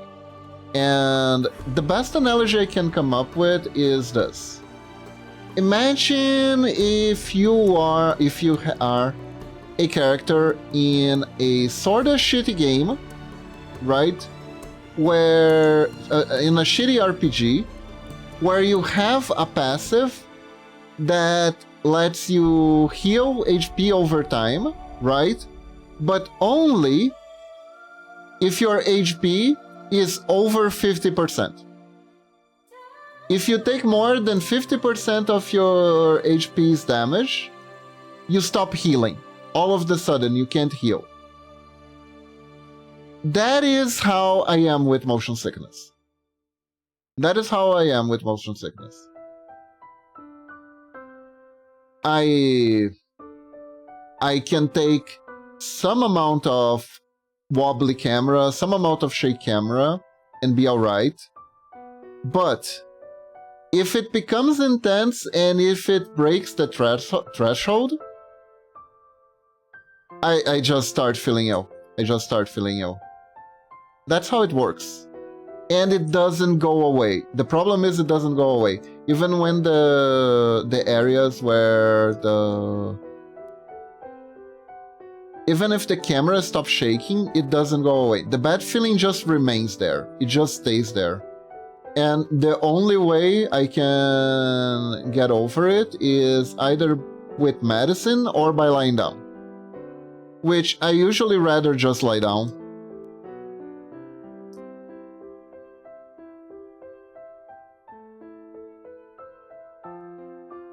I don't wanna feel like I have to abuse a certain type of medicine to play a video game, right? Feels wrong to do that, actually.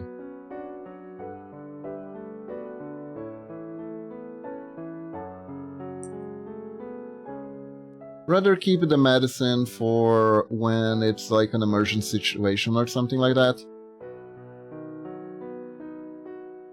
But we're still playing Mass Effect 2. I think that was the worst fight. The worst it gets in the game, so I think we're good now. So I am gonna keep playing Mass Effect 2.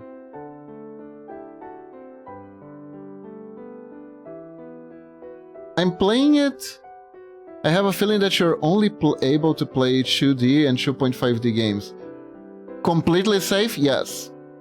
Completely safe? Yes. You know what game I had to quit because of this, by the way? I had to quit Sekiro. I was having so much fun.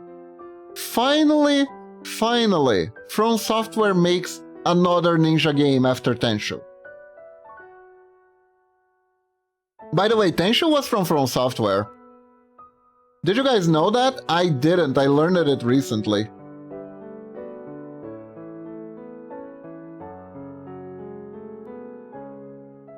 But anyways, I was so happy. I was so happy being a ninja with a mechanical arm.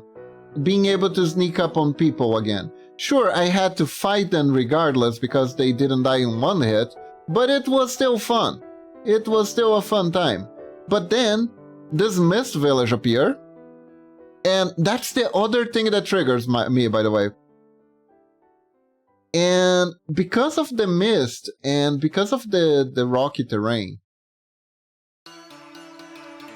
the walls were too close, and whenever I turned the camera, the way the walls turned triggered my dizziness. The camera turn screwed me.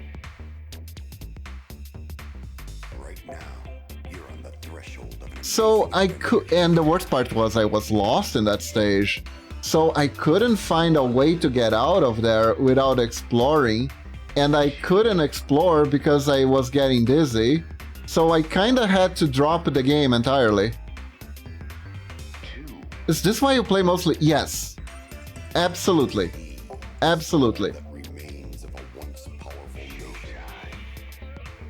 I have a nerf as a streamer.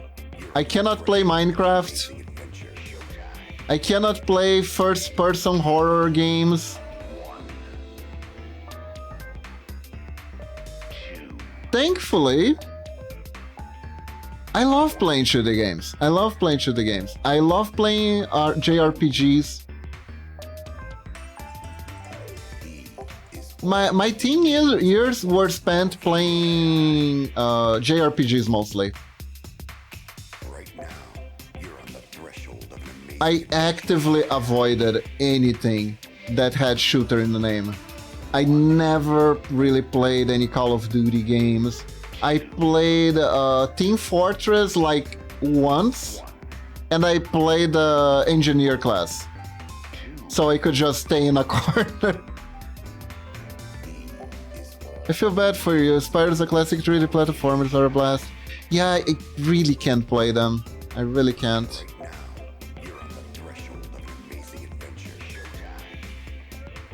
But it's fine. Thankfully, there are plenty of games. I'll be real, it's way better now than it was in like 2010. 2010 was like first person this, first person that, first person everything. You wanna play this new game? Too bad it's first person. Oh, you wanna play this cool game where you're like a super amazing stealthy rogue that can turn into a rat to infiltrate things? Well, it's first person, it's called Dishonored. You're gonna love it, but you're never gonna be able to play it. I will never be John Shooter. Never! I had an Xbox 360. I could play like 30 to 20% of the games that came out in it. You know what I mean? Less probably. I could play Devil May Cry though. Devil May Cry was never an issue for me. Probably because a lot of it is fixed angles. Again, come think of it. I also really liked the Resident Evil games. Until they went first person. I was not amused. Say what you will about the village. I will not be among with people.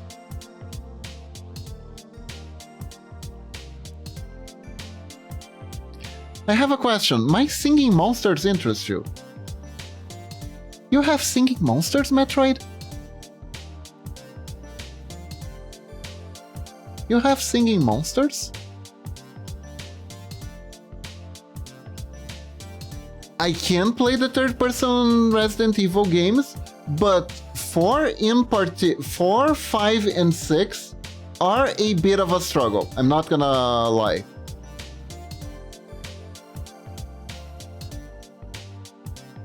4, 5, and 6 would probably make me struggle a little bit.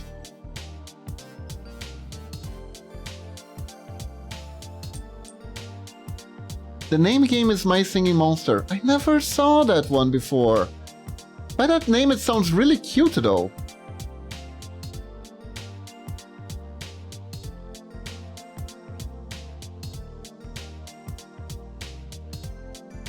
I remember finishing, or at least making it halfway through Resident Evil 4. I remember finishing Resident Evil 5, and I did finish one campaign of Resident Evil 6, and then I was like, this game is silly, I don't think I want to play it anymore.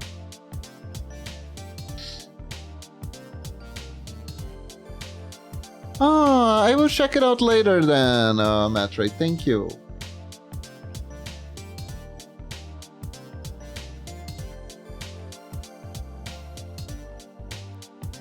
So yeah, the kinds of games that I am able to play are like more chill, like platform games, like there are 2D.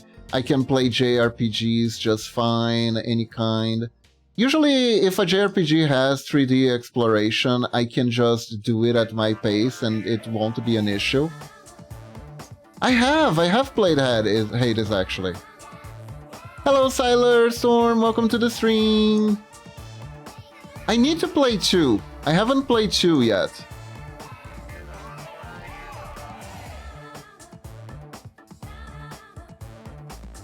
Hades is a game that is known for 2 things, being awesome and triggering bisexual panic.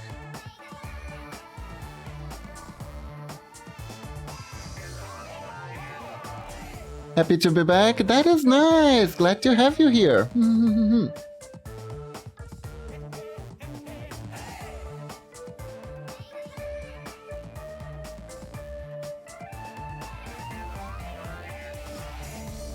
I had to change my name if you remember my name, Lexi. Oh, hi, Lexi. Wait. I don't know why you had to change your name. Should I call you by your new name or your old name? Hold up.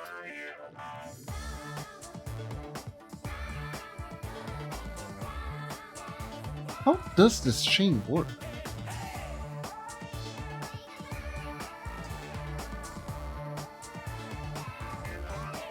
I think we can do it. Can probably do a single chain link here.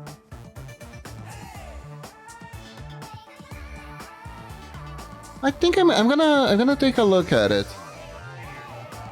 Oh, you know one game that was like really fun? I think it was probably the best game for the PSP. It was called Patapon. Have you guys seen it? It was a super cute game.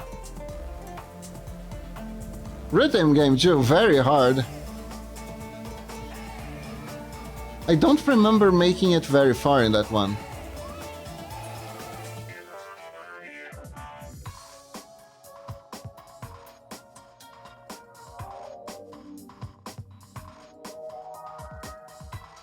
See here.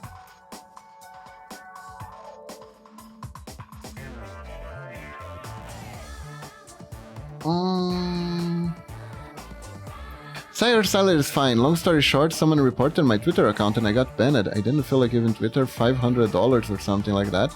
So just label my Twitter and Discord account. Ah. I see. Vid ribbon. What's a vid ribbon? I know ink ribbon. Do we still use ink ribbons in the new Resident Evils? I think we stopped those, right?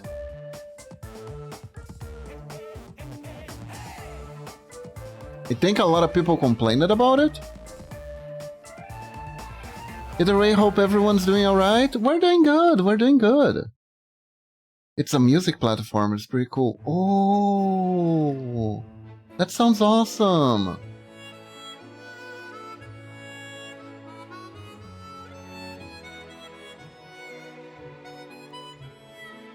You know, one game I really wanted to play on this channel, but I haven't quite found the time yet for, is called Rhapsody.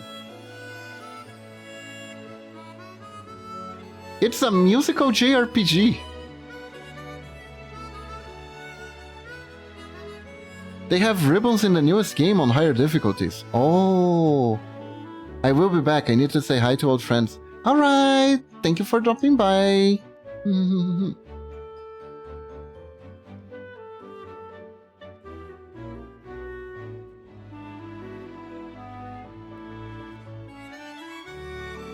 Oh, it's the best way to do this.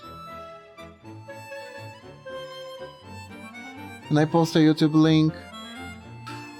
I need to figure out how to give permission for links here. I am dumb. Let me see.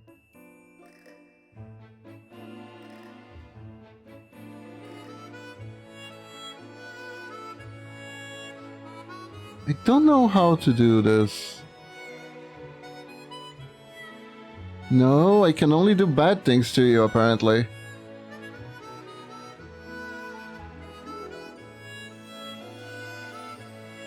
Can you send it to me on Discord, Super Fudge? I don't know how to enable links temporarily.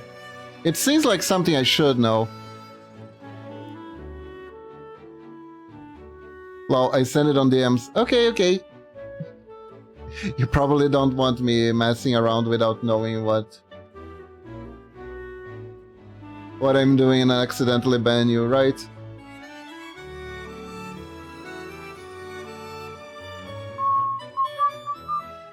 Let me see.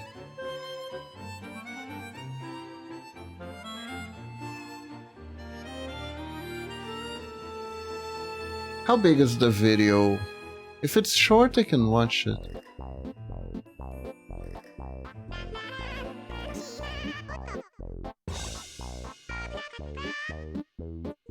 Oh, looks trippy.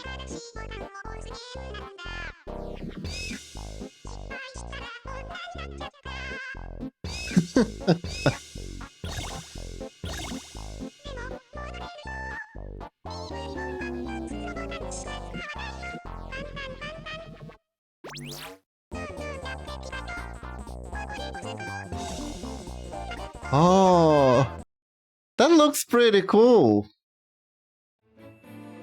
That looks pretty cool, actually.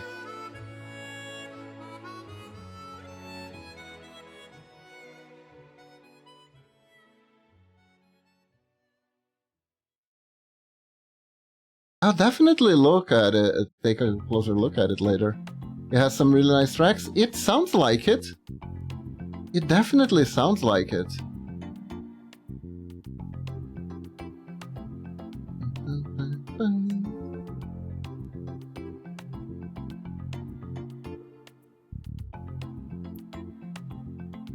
Okay, so like this, it has the chain.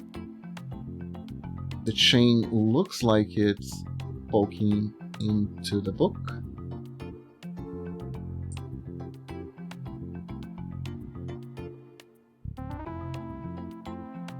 There we go.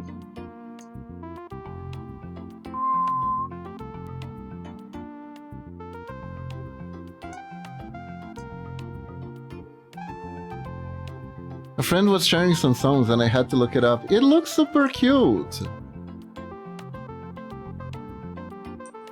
Interesting that it's in Japanese too. It's a really cute Japanese game.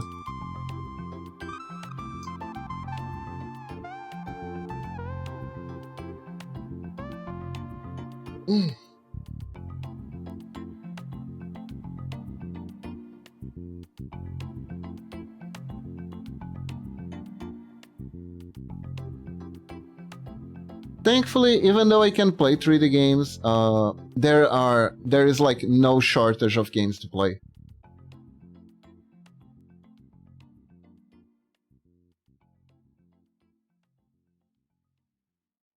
That actually reminds me, I heard something that I thought was like a very interesting take. Someone said that it's a great time to be a gamer, but not necessarily a great time for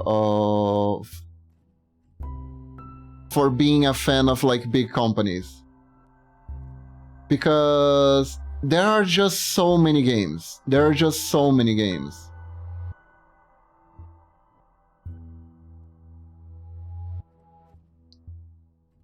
That's unfortunate. There's a lot of good first and third person games. It is. And I also understand that they are very popular. A lot of people grew up with a lot of them. Like I said, third person, I can usually do. It's just that there is like a coin flip element to whether I'll be able to play them well or not. AAA is dead, playing this. That is kind of the thing. That's kind of the vibe. That is kind of the vibe. I saw like this one meme that was like people doom posting being like, oh my god, that passion for making games is dead, everything is doom and gloom, and there is a guy looking from a paradise place, and the paradise place reads indie games and the wasteland reads AAA games.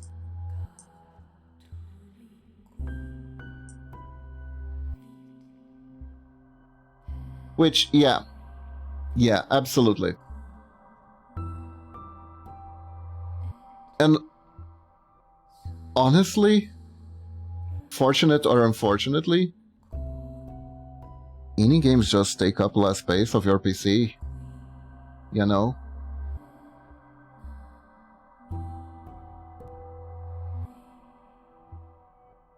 Indie games just take up less space on your PC.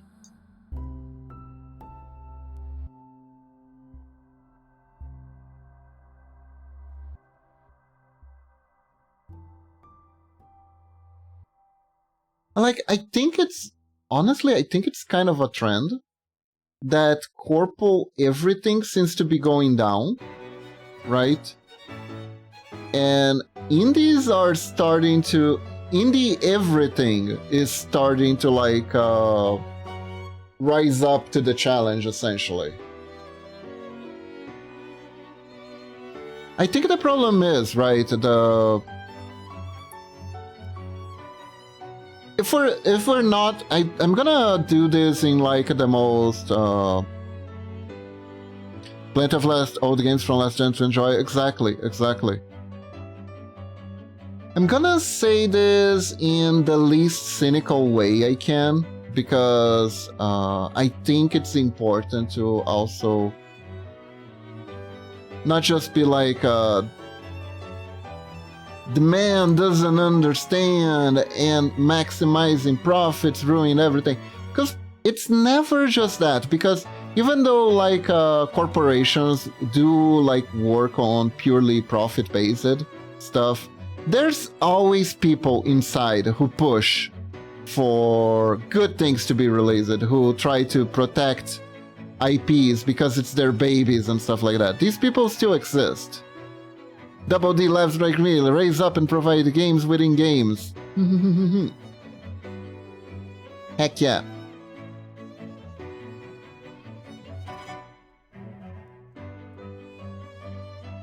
But like, the problem is, game development has kind of become bloated.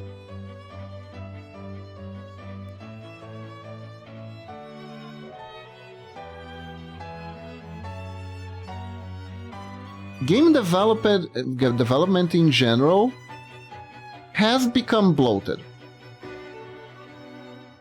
Like, what is required to make a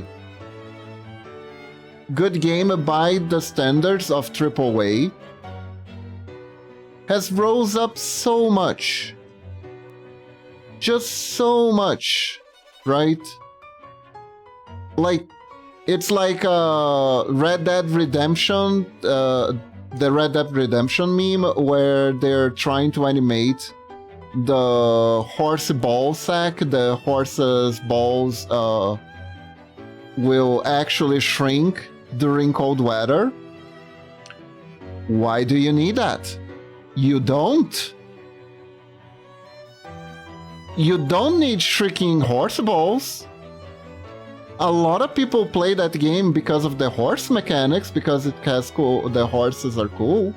I hear it's Red Dead Redemption is actually really popular with the horse girl crowd, because it has some really nice horse riding mechanics, and some people actually just play that game for that, which is pretty impressive. AAA is flat, so Double D is the way to go. Nashemi boobs of boobs are good. I don't need that, especially if less dev time's wasted. Exactly. But the problem is, right? How do I put this? Okay. Here's the issue, and I'm gonna present it to you in a very, very good manner that makes complete sense. When it came to competitiveness in gaming, right, the easiest way to feel that your game, your console, your system is competitive, it's above the rest, used to be graphics, right? And the truth is, graphics, when gaming started, were absolute kings. It was absolute king. Like, just look at the war between Sega and Nintendo. Nintendo had their system, 8-bit console. Sega made their system, 8-bit console. Their 8-bit console system didn't really go very well outside of Brazil. They made a new console that was 16 bits with blast processing, and suddenly they were like the radar game console on the market. it worked. It worked very well. So well that Nintendo made the Super Nintendo in turn to compete, which also were 16 bits and had arguably better graphics. The games, it was kind of an interesting era because Nintendo and Sega had a weird balance thing going on, where Nintendo had Nintendo games and had very good graphics and a really good sound chip. The sound chip was better than Sega's. Sega's could produce some unique sounds though. And Sega had its blasting processing, which didn't really mean anything, but the Genesis was for some reason much faster. And the games for the Sega Genesis were just faster than the games for Nintendo, which was why Sonic became like the perfect poster child of Sega. Sega was about fast games, right? And Nintendo was about games that were slower but more methodical, had more polish to them, right? And then the 32-bit era sort of started. People were looking at CD-ROMs. They were looking for what was going to be the next-gen graphics. They started trying to make movies and hyper-digitalize the graphics. Started being all the rage. They were sort of 3D, but not really. And digitalized graphics start being all the rage. They were pseudo 3D games. They had pseudo 3D games. And then they started having actual 3D games, so 3D graphics were the things. For the longest time, right, the thing that we cared most about when it came to graphics were the number of bits. And we didn't even fucking know what the number of bits mean. Do you know the difference between a 16-bit console, a 8-bit console, and a 32-bit console outside of when you think about what the sprite art looks like? Do you know the difference? It's literally the type of colors that are allowed. Baseline graphics are perfectly fine now, should prioritize gameplay. Exactly. We kind of reached the point, not the point of perfection, right? But we reached the point of diminishing returns, where the diminishing return is too high. You have already used SAP on that man 10 times. Now you're gonna stun him for 0.25 seconds. Oh, Riker, you have redeemed the punish me. I see. Looks like you need some punishing, don't you? You need some punishing, don't you? Well then, here you go. Fuck you, Kiva. Where is it? Whoops. You may have reached the stratosphere, I'm sorry. That's not actually part of the punishment. The punishment will continue as you respawn. There you go. Here's your punishment. Think about what you did.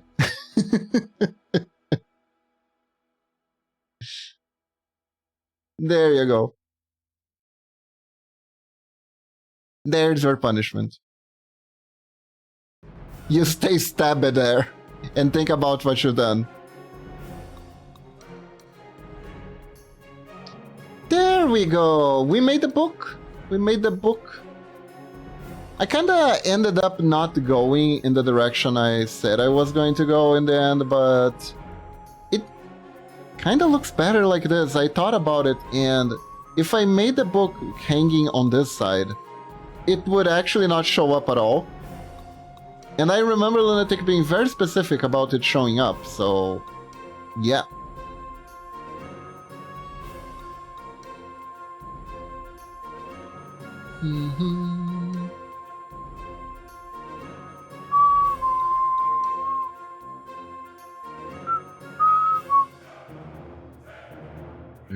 body. What is this layer? There is something in this layer. But there isn't. Weird. Okay, so now we save. And now, after the base sprite is finally done, and finally well produced, we can start doing the things. Wait, it's not done.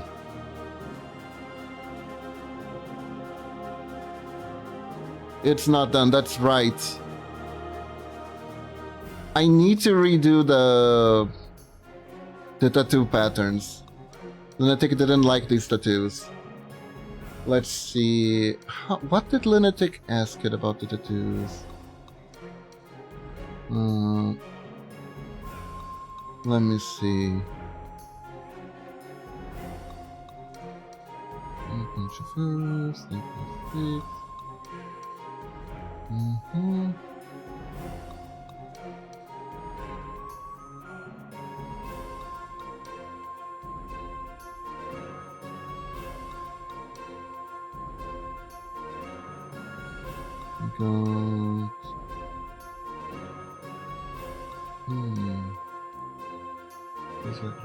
these are a bunch of cohesive lines.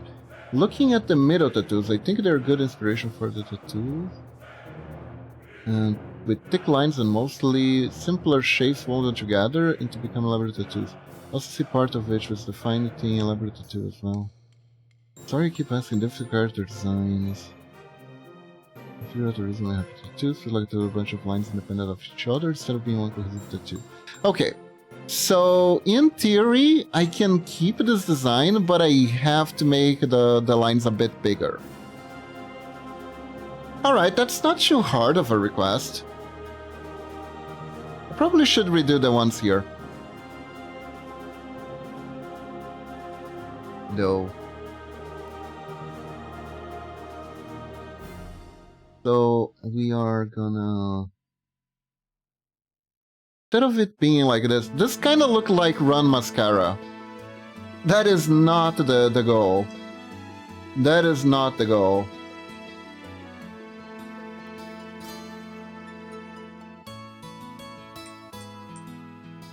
I am not trying to appeal to some sort of hyper-specific thing.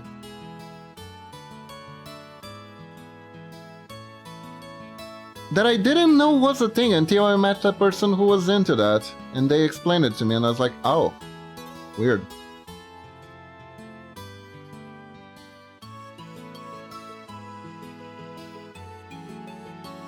I think something like this is cooler.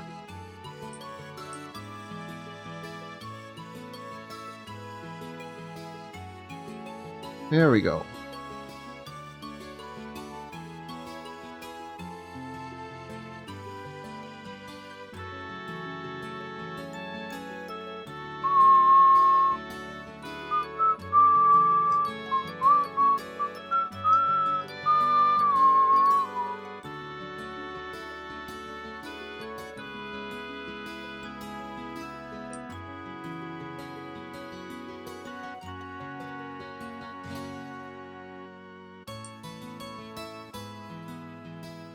Na, na, na, na.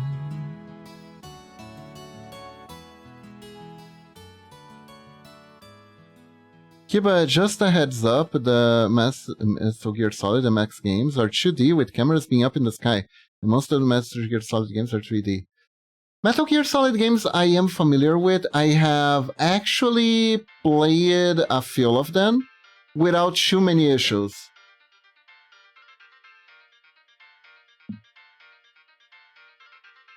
The main problem, like I said, with 3D games, is when the games force you to turn the camera a lot.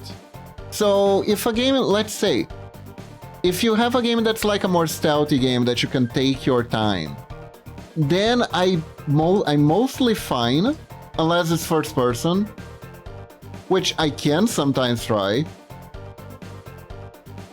but it won't necessarily be easy. Here's a fun, really weird fact about me. I was actually able to play some amount of the... You know that game that had the horrible movie adaptation? Like the really bad movie adaptation that no one asked for, that came a little bit too late before the game was too popular. And it had Claptrap in it. Borderlands 2. I managed to play a good chunk of Borderlands 2 by being a sniper and using the stealth special a lot.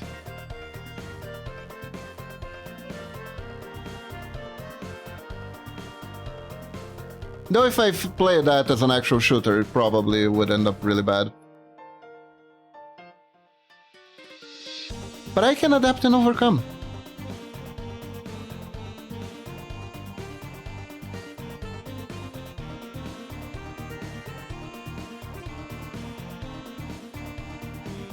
And game developers. This is why sometimes not being too restrictive with which are game mechanics and how you think the player should play your game can actually help with accessibility. Yes, technically I cheese these games, but I kinda have to. And there is nothing wrong with that. I can have fun playing the game. Because cheesing it makes it playable to me. And that is fine.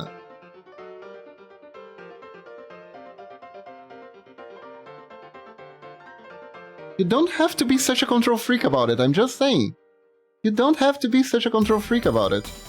Okay, what do you think about this? This is kind of a cool tattoo for the eyes. Okay, so now I'm gonna take some of the fluff out.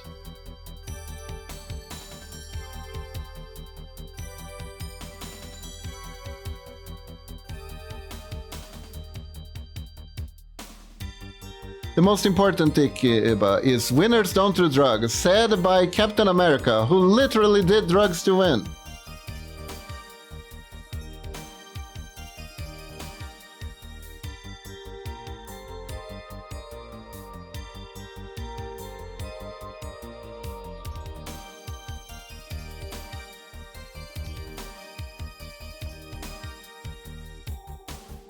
Turns out the super soldier serum, was just methamphetamines all along.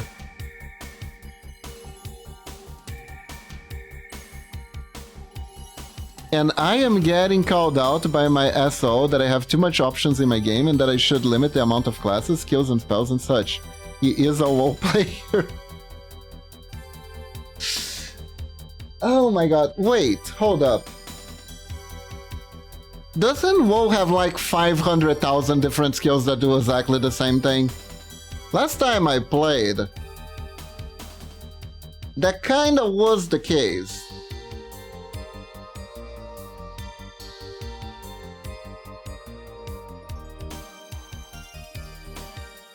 I mean, I quoted that from the Turtle Storm Arcade Machine warning, but also that. I still remember that being in the Avengers arcade game, that old one. The one that had a buggy translation. And you had to fight the Tornado Man, or whatever was his name in the first stage. I played the Genesis port of that, and I think... Holy crap, is that rain? Sorry, I just heard a lot of rain all of a sudden.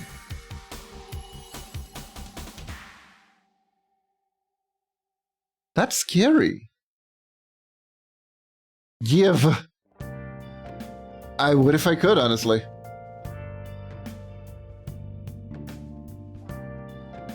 I would if I could. But I'm not entirely sure because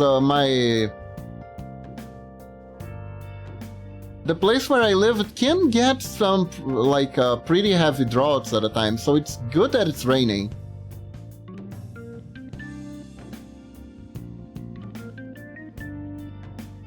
Even if it is extremely scary.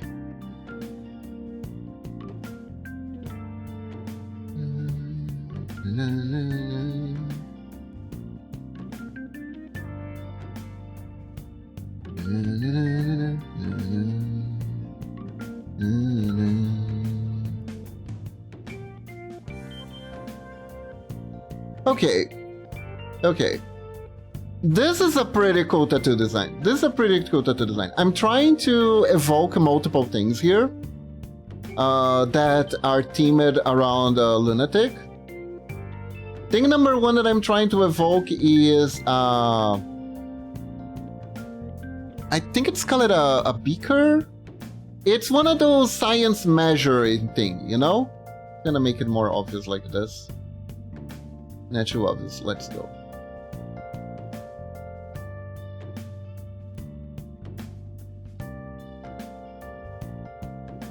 Right?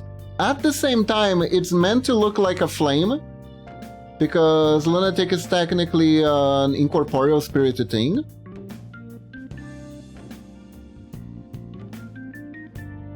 And I hope it's working. Last week we had 42 liters in 1 hour per square meter, which is a fuck ton for our region. Ah, I see. I mean, it is summer, and with how hot it is, there's gonna be a lot of sublimation.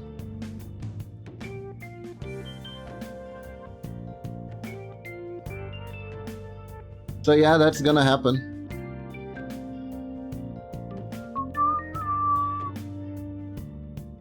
If I could put some tentacles in there, with the theme being that Lunatic likes tentacles,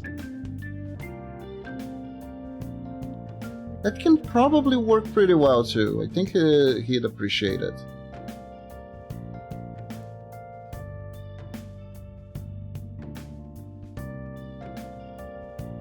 And Kitty Kitty, it's not necessarily about the quantity of options you can give to a player, but the variety that can be added to the gameplay.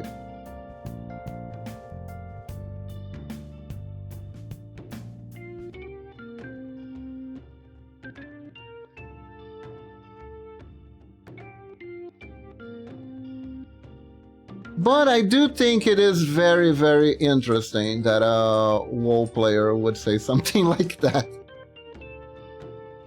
I played WoW for a little bit, and it was Cataclysm. Disclaimer warning, it was Cataclysm. Mostly, and Mists of Pandaria. Which I don't know if are well thought of expansions. I know people use it to hate Cataclysm when it was out, right?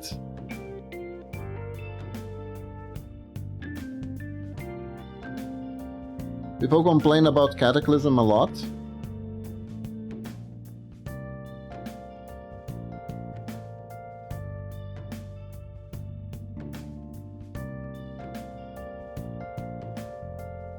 Okay, now I'm gonna make it so it looks like there is more inward here.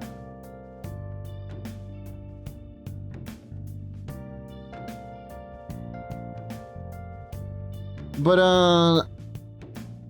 I thought at that point in the game the classes felt a little bit homogenized, I think it's the word.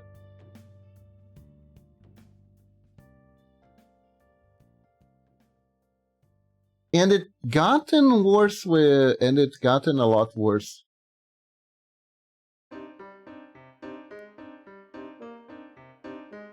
With in Mists of Pandaria.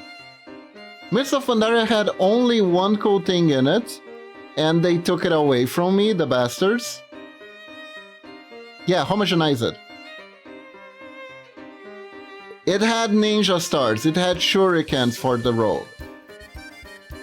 But they took away our ability to poison them. It was so much fun. It was so stupid. You could auto-attack from a distance and kill everyone. because Poison dealt a lot of damage. It was so funny.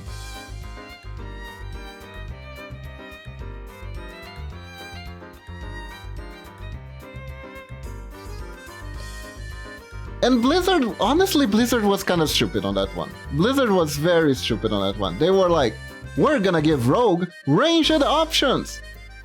Wait, Rogues are actually using their ranged options to do well? Shocked Pikachu face!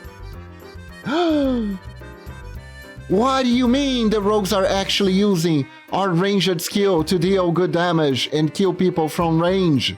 How dare they use the skill that is meant to do damage and kill people from range to do damage and kill people from range? Shocking. Here's the thing. He wants the option to customize without having more option. He doesn't want to make a new party if it isn't to his liking, but hates FF14 for giving you the option to switch.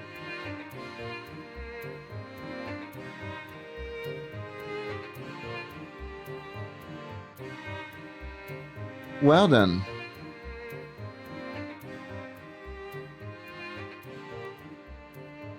You know, wanting to do everything with a class is usually an option. That it's usually a desire that arises from seeing that there is a class that can do everything. And I sympathize with that. I finally looked up Tenshu, and it was only published by FromSoft, not developed. Really? I thought it was.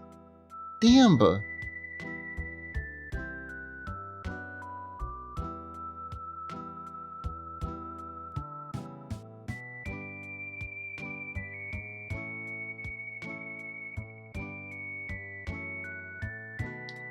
Okay, so let's make a Woob tattoo coming out.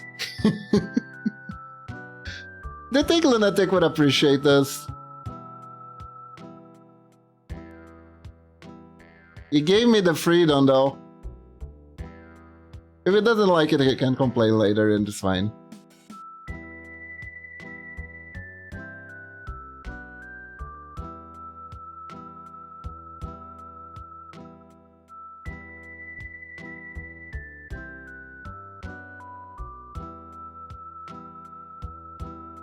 I'm not gonna lie, I do think they're kinda neat.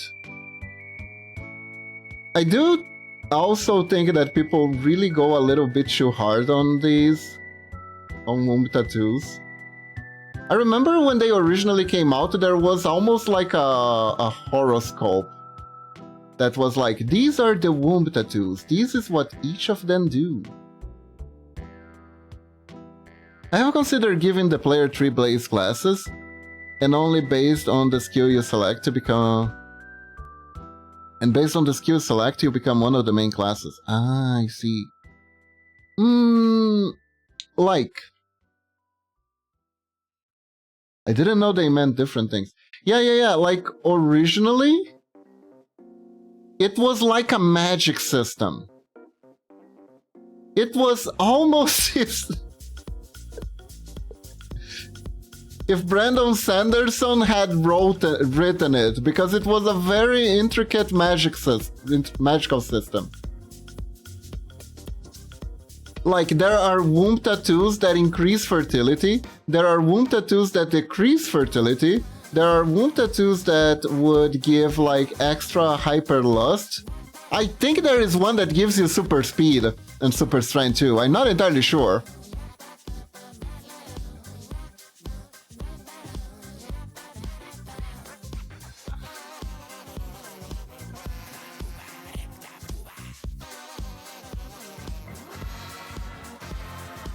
But it was a little bit more than having a neat thing tattooed on your near your coochie, you know?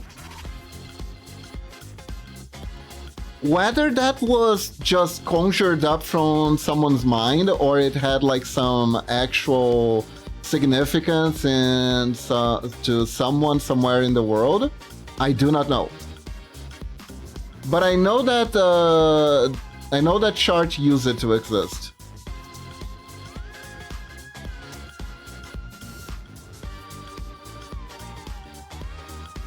Is there one to give me a wound? Sorry, that might have been a wound question. There, cutie kitty. I don't think so. I don't remember.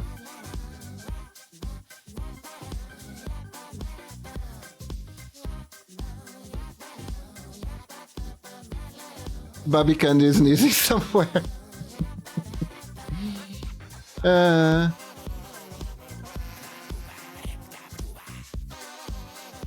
She designs a lot of these, right?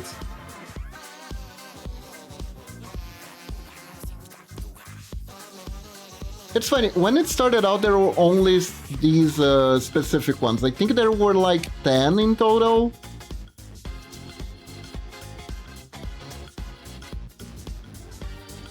But as it is, I feel like because it was too limiting, people just decided, fuck it, we're gonna come up with whatever we want and have fun.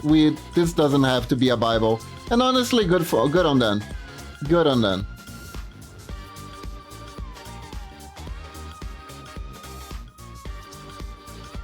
Okay. So let's see, cutie kitty. I have considered giving the player 3 base classes, and based on your skills, select the common classes. I'm gonna be honest with you, cutie kitty. 3 classes is fine, especially if it's a first project and stuff like that, and balancing issues arise and stuff. I am a sucker for second jobs. I am a sucker for second jobs that allow you to specialize further. Those do make a game more confusing, but I am such a sucker for these. I'm a sucker for advanced classes. Like, let's say you start with 3 base classes, but you have 2 classes, 2 advanced classes for each base class, and the 2 advanced classes each specializes in a different aspect for the base class. Like, I'm gonna give Trials of Mana as an example, right? Trials of Mana went way too hard on this. You don't have to go too hard on this. Please don't go too hard on this. But in Trials of Mana, you had Duran, who was the basic warrior, right? And he was a basic warrior. You could evolve Duran into light side and dark side. Light side would focus on protection, and dark side would focus on offense.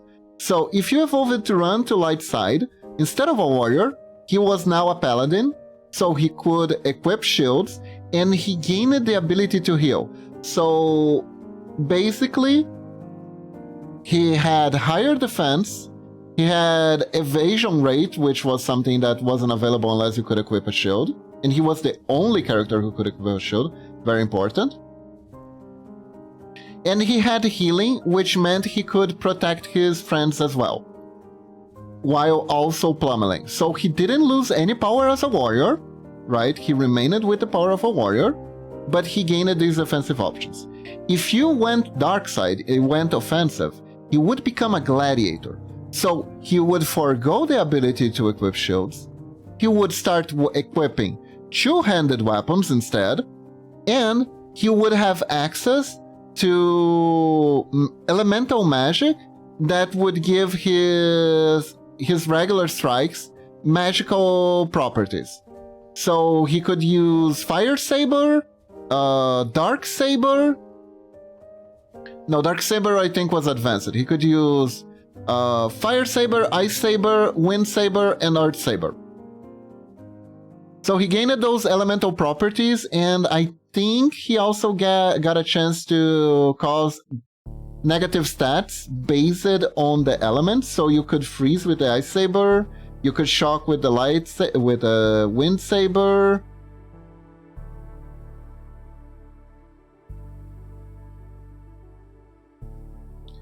Darn, that means I will need to rewrite everything. I have 9 classes, 9 intermediate classes, and 27, 3 for main classes, advancement classes, as promotion, depending on your alignment, good, neutral, and evil. I mean, like I said, this is just a suggestion. What is good about advancement? And also, before I ramble on, those classes, those light classes, the light and dark classes had further advancements where you could go light light or light dark and dark light or dark dark. And they would like give you like further stuff. So if you went light light with the paladin, you would become like a paragon, I think. And you would get the ability to heal in AoE, and you would get an exclusive saber skill that was the lightsaber, which dealt light damage when you hit, and I think it healed you. No, it didn't heal you. It didn't heal you. But it was necessary because dark enemies were aplenty, and it was like really good. And if you went light dark, I don't remember what happened. You got a little bit stronger. You got a little bit more offensive power. And I think you had some shield attack skills, if I'm not mistaken. It was something along those lines. You could use your shield offensively if you went light dark. And if you went light light, you gained a lot of magical power. The promotions are quests that you need to do, so you would need to earn the promotion, like find an artifact in a dungeon. In Trials of Mana, in order for you to advance to the first advancement class, you would need to reach a certain point in the game. You would have to have fought a bunch of bosses before you could unlock a crystal that would allow you to evolve. And the further advancements would actually require special monster drops that were like late game and hard to get. And you would get them at random. So you would have to grind a lot to reach them. So kind of the same thing in a sense, but more archaic. So yeah, if you want to do advancement classes, should definitely be locked behind something to make you feel special, not just be like, oh, I unlocked this bib of the skill tree. How nice, right? But you do you, absolutely. If it was me, the main benefit of advancing classes, right, is that you can control how complicated things are for the player, and you can obfuscate a little bit how much more complex the game is. So when your player discovers the newer complexity, it's like a fun thing, a new thing. It's like, oh my god, I can actually learn this much skill? I thought I was just hitting things, but now I can hit things while doing these amazing skills. That is so cool, you know? Oh, I can actually cast some type of magic? It's not just locked behind magical classes? Wow, that is so cool. That discovery, right? Instead of like front loading a lot of information, you obfuscate a little bit, but you foreshadow it. You foreshadow it. You can have like an enemy or a rival character that has the skill that you don't, right? And you can be like, oh, how can that guy use that? That seemed like a player skill, right? And then you find out you can use it too later in the game. It's so cool. It's so cool. But yeah, if it's too hard to recode, you don't have to. But it is, in my personal opinion, it is a trope I really like.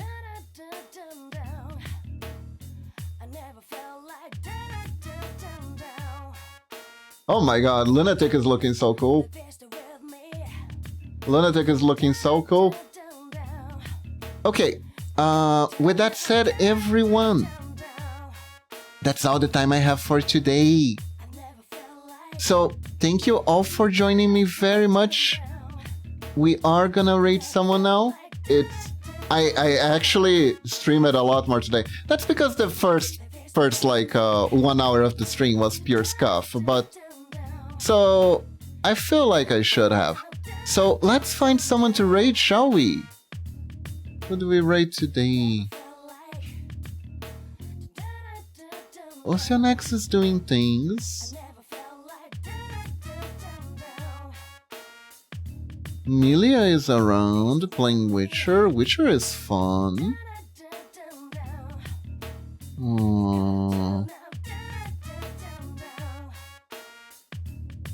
Let's see. Never felt like dun-dun-dun-dun-dun. Someone is playing an RPG Maker game called Cursed Mansions. It looks dopey. Hmm.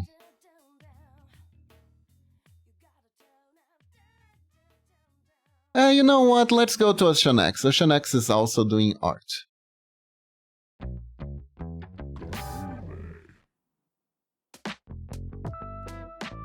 So, everyone,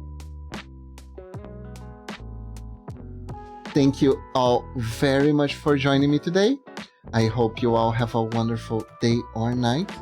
Hope you stay awesome. And remember, when in doubt, when you think you can do it, think like a ninja. Sure you can. Bye-bye, everyone. Have a good one. Bye-bye. Bye.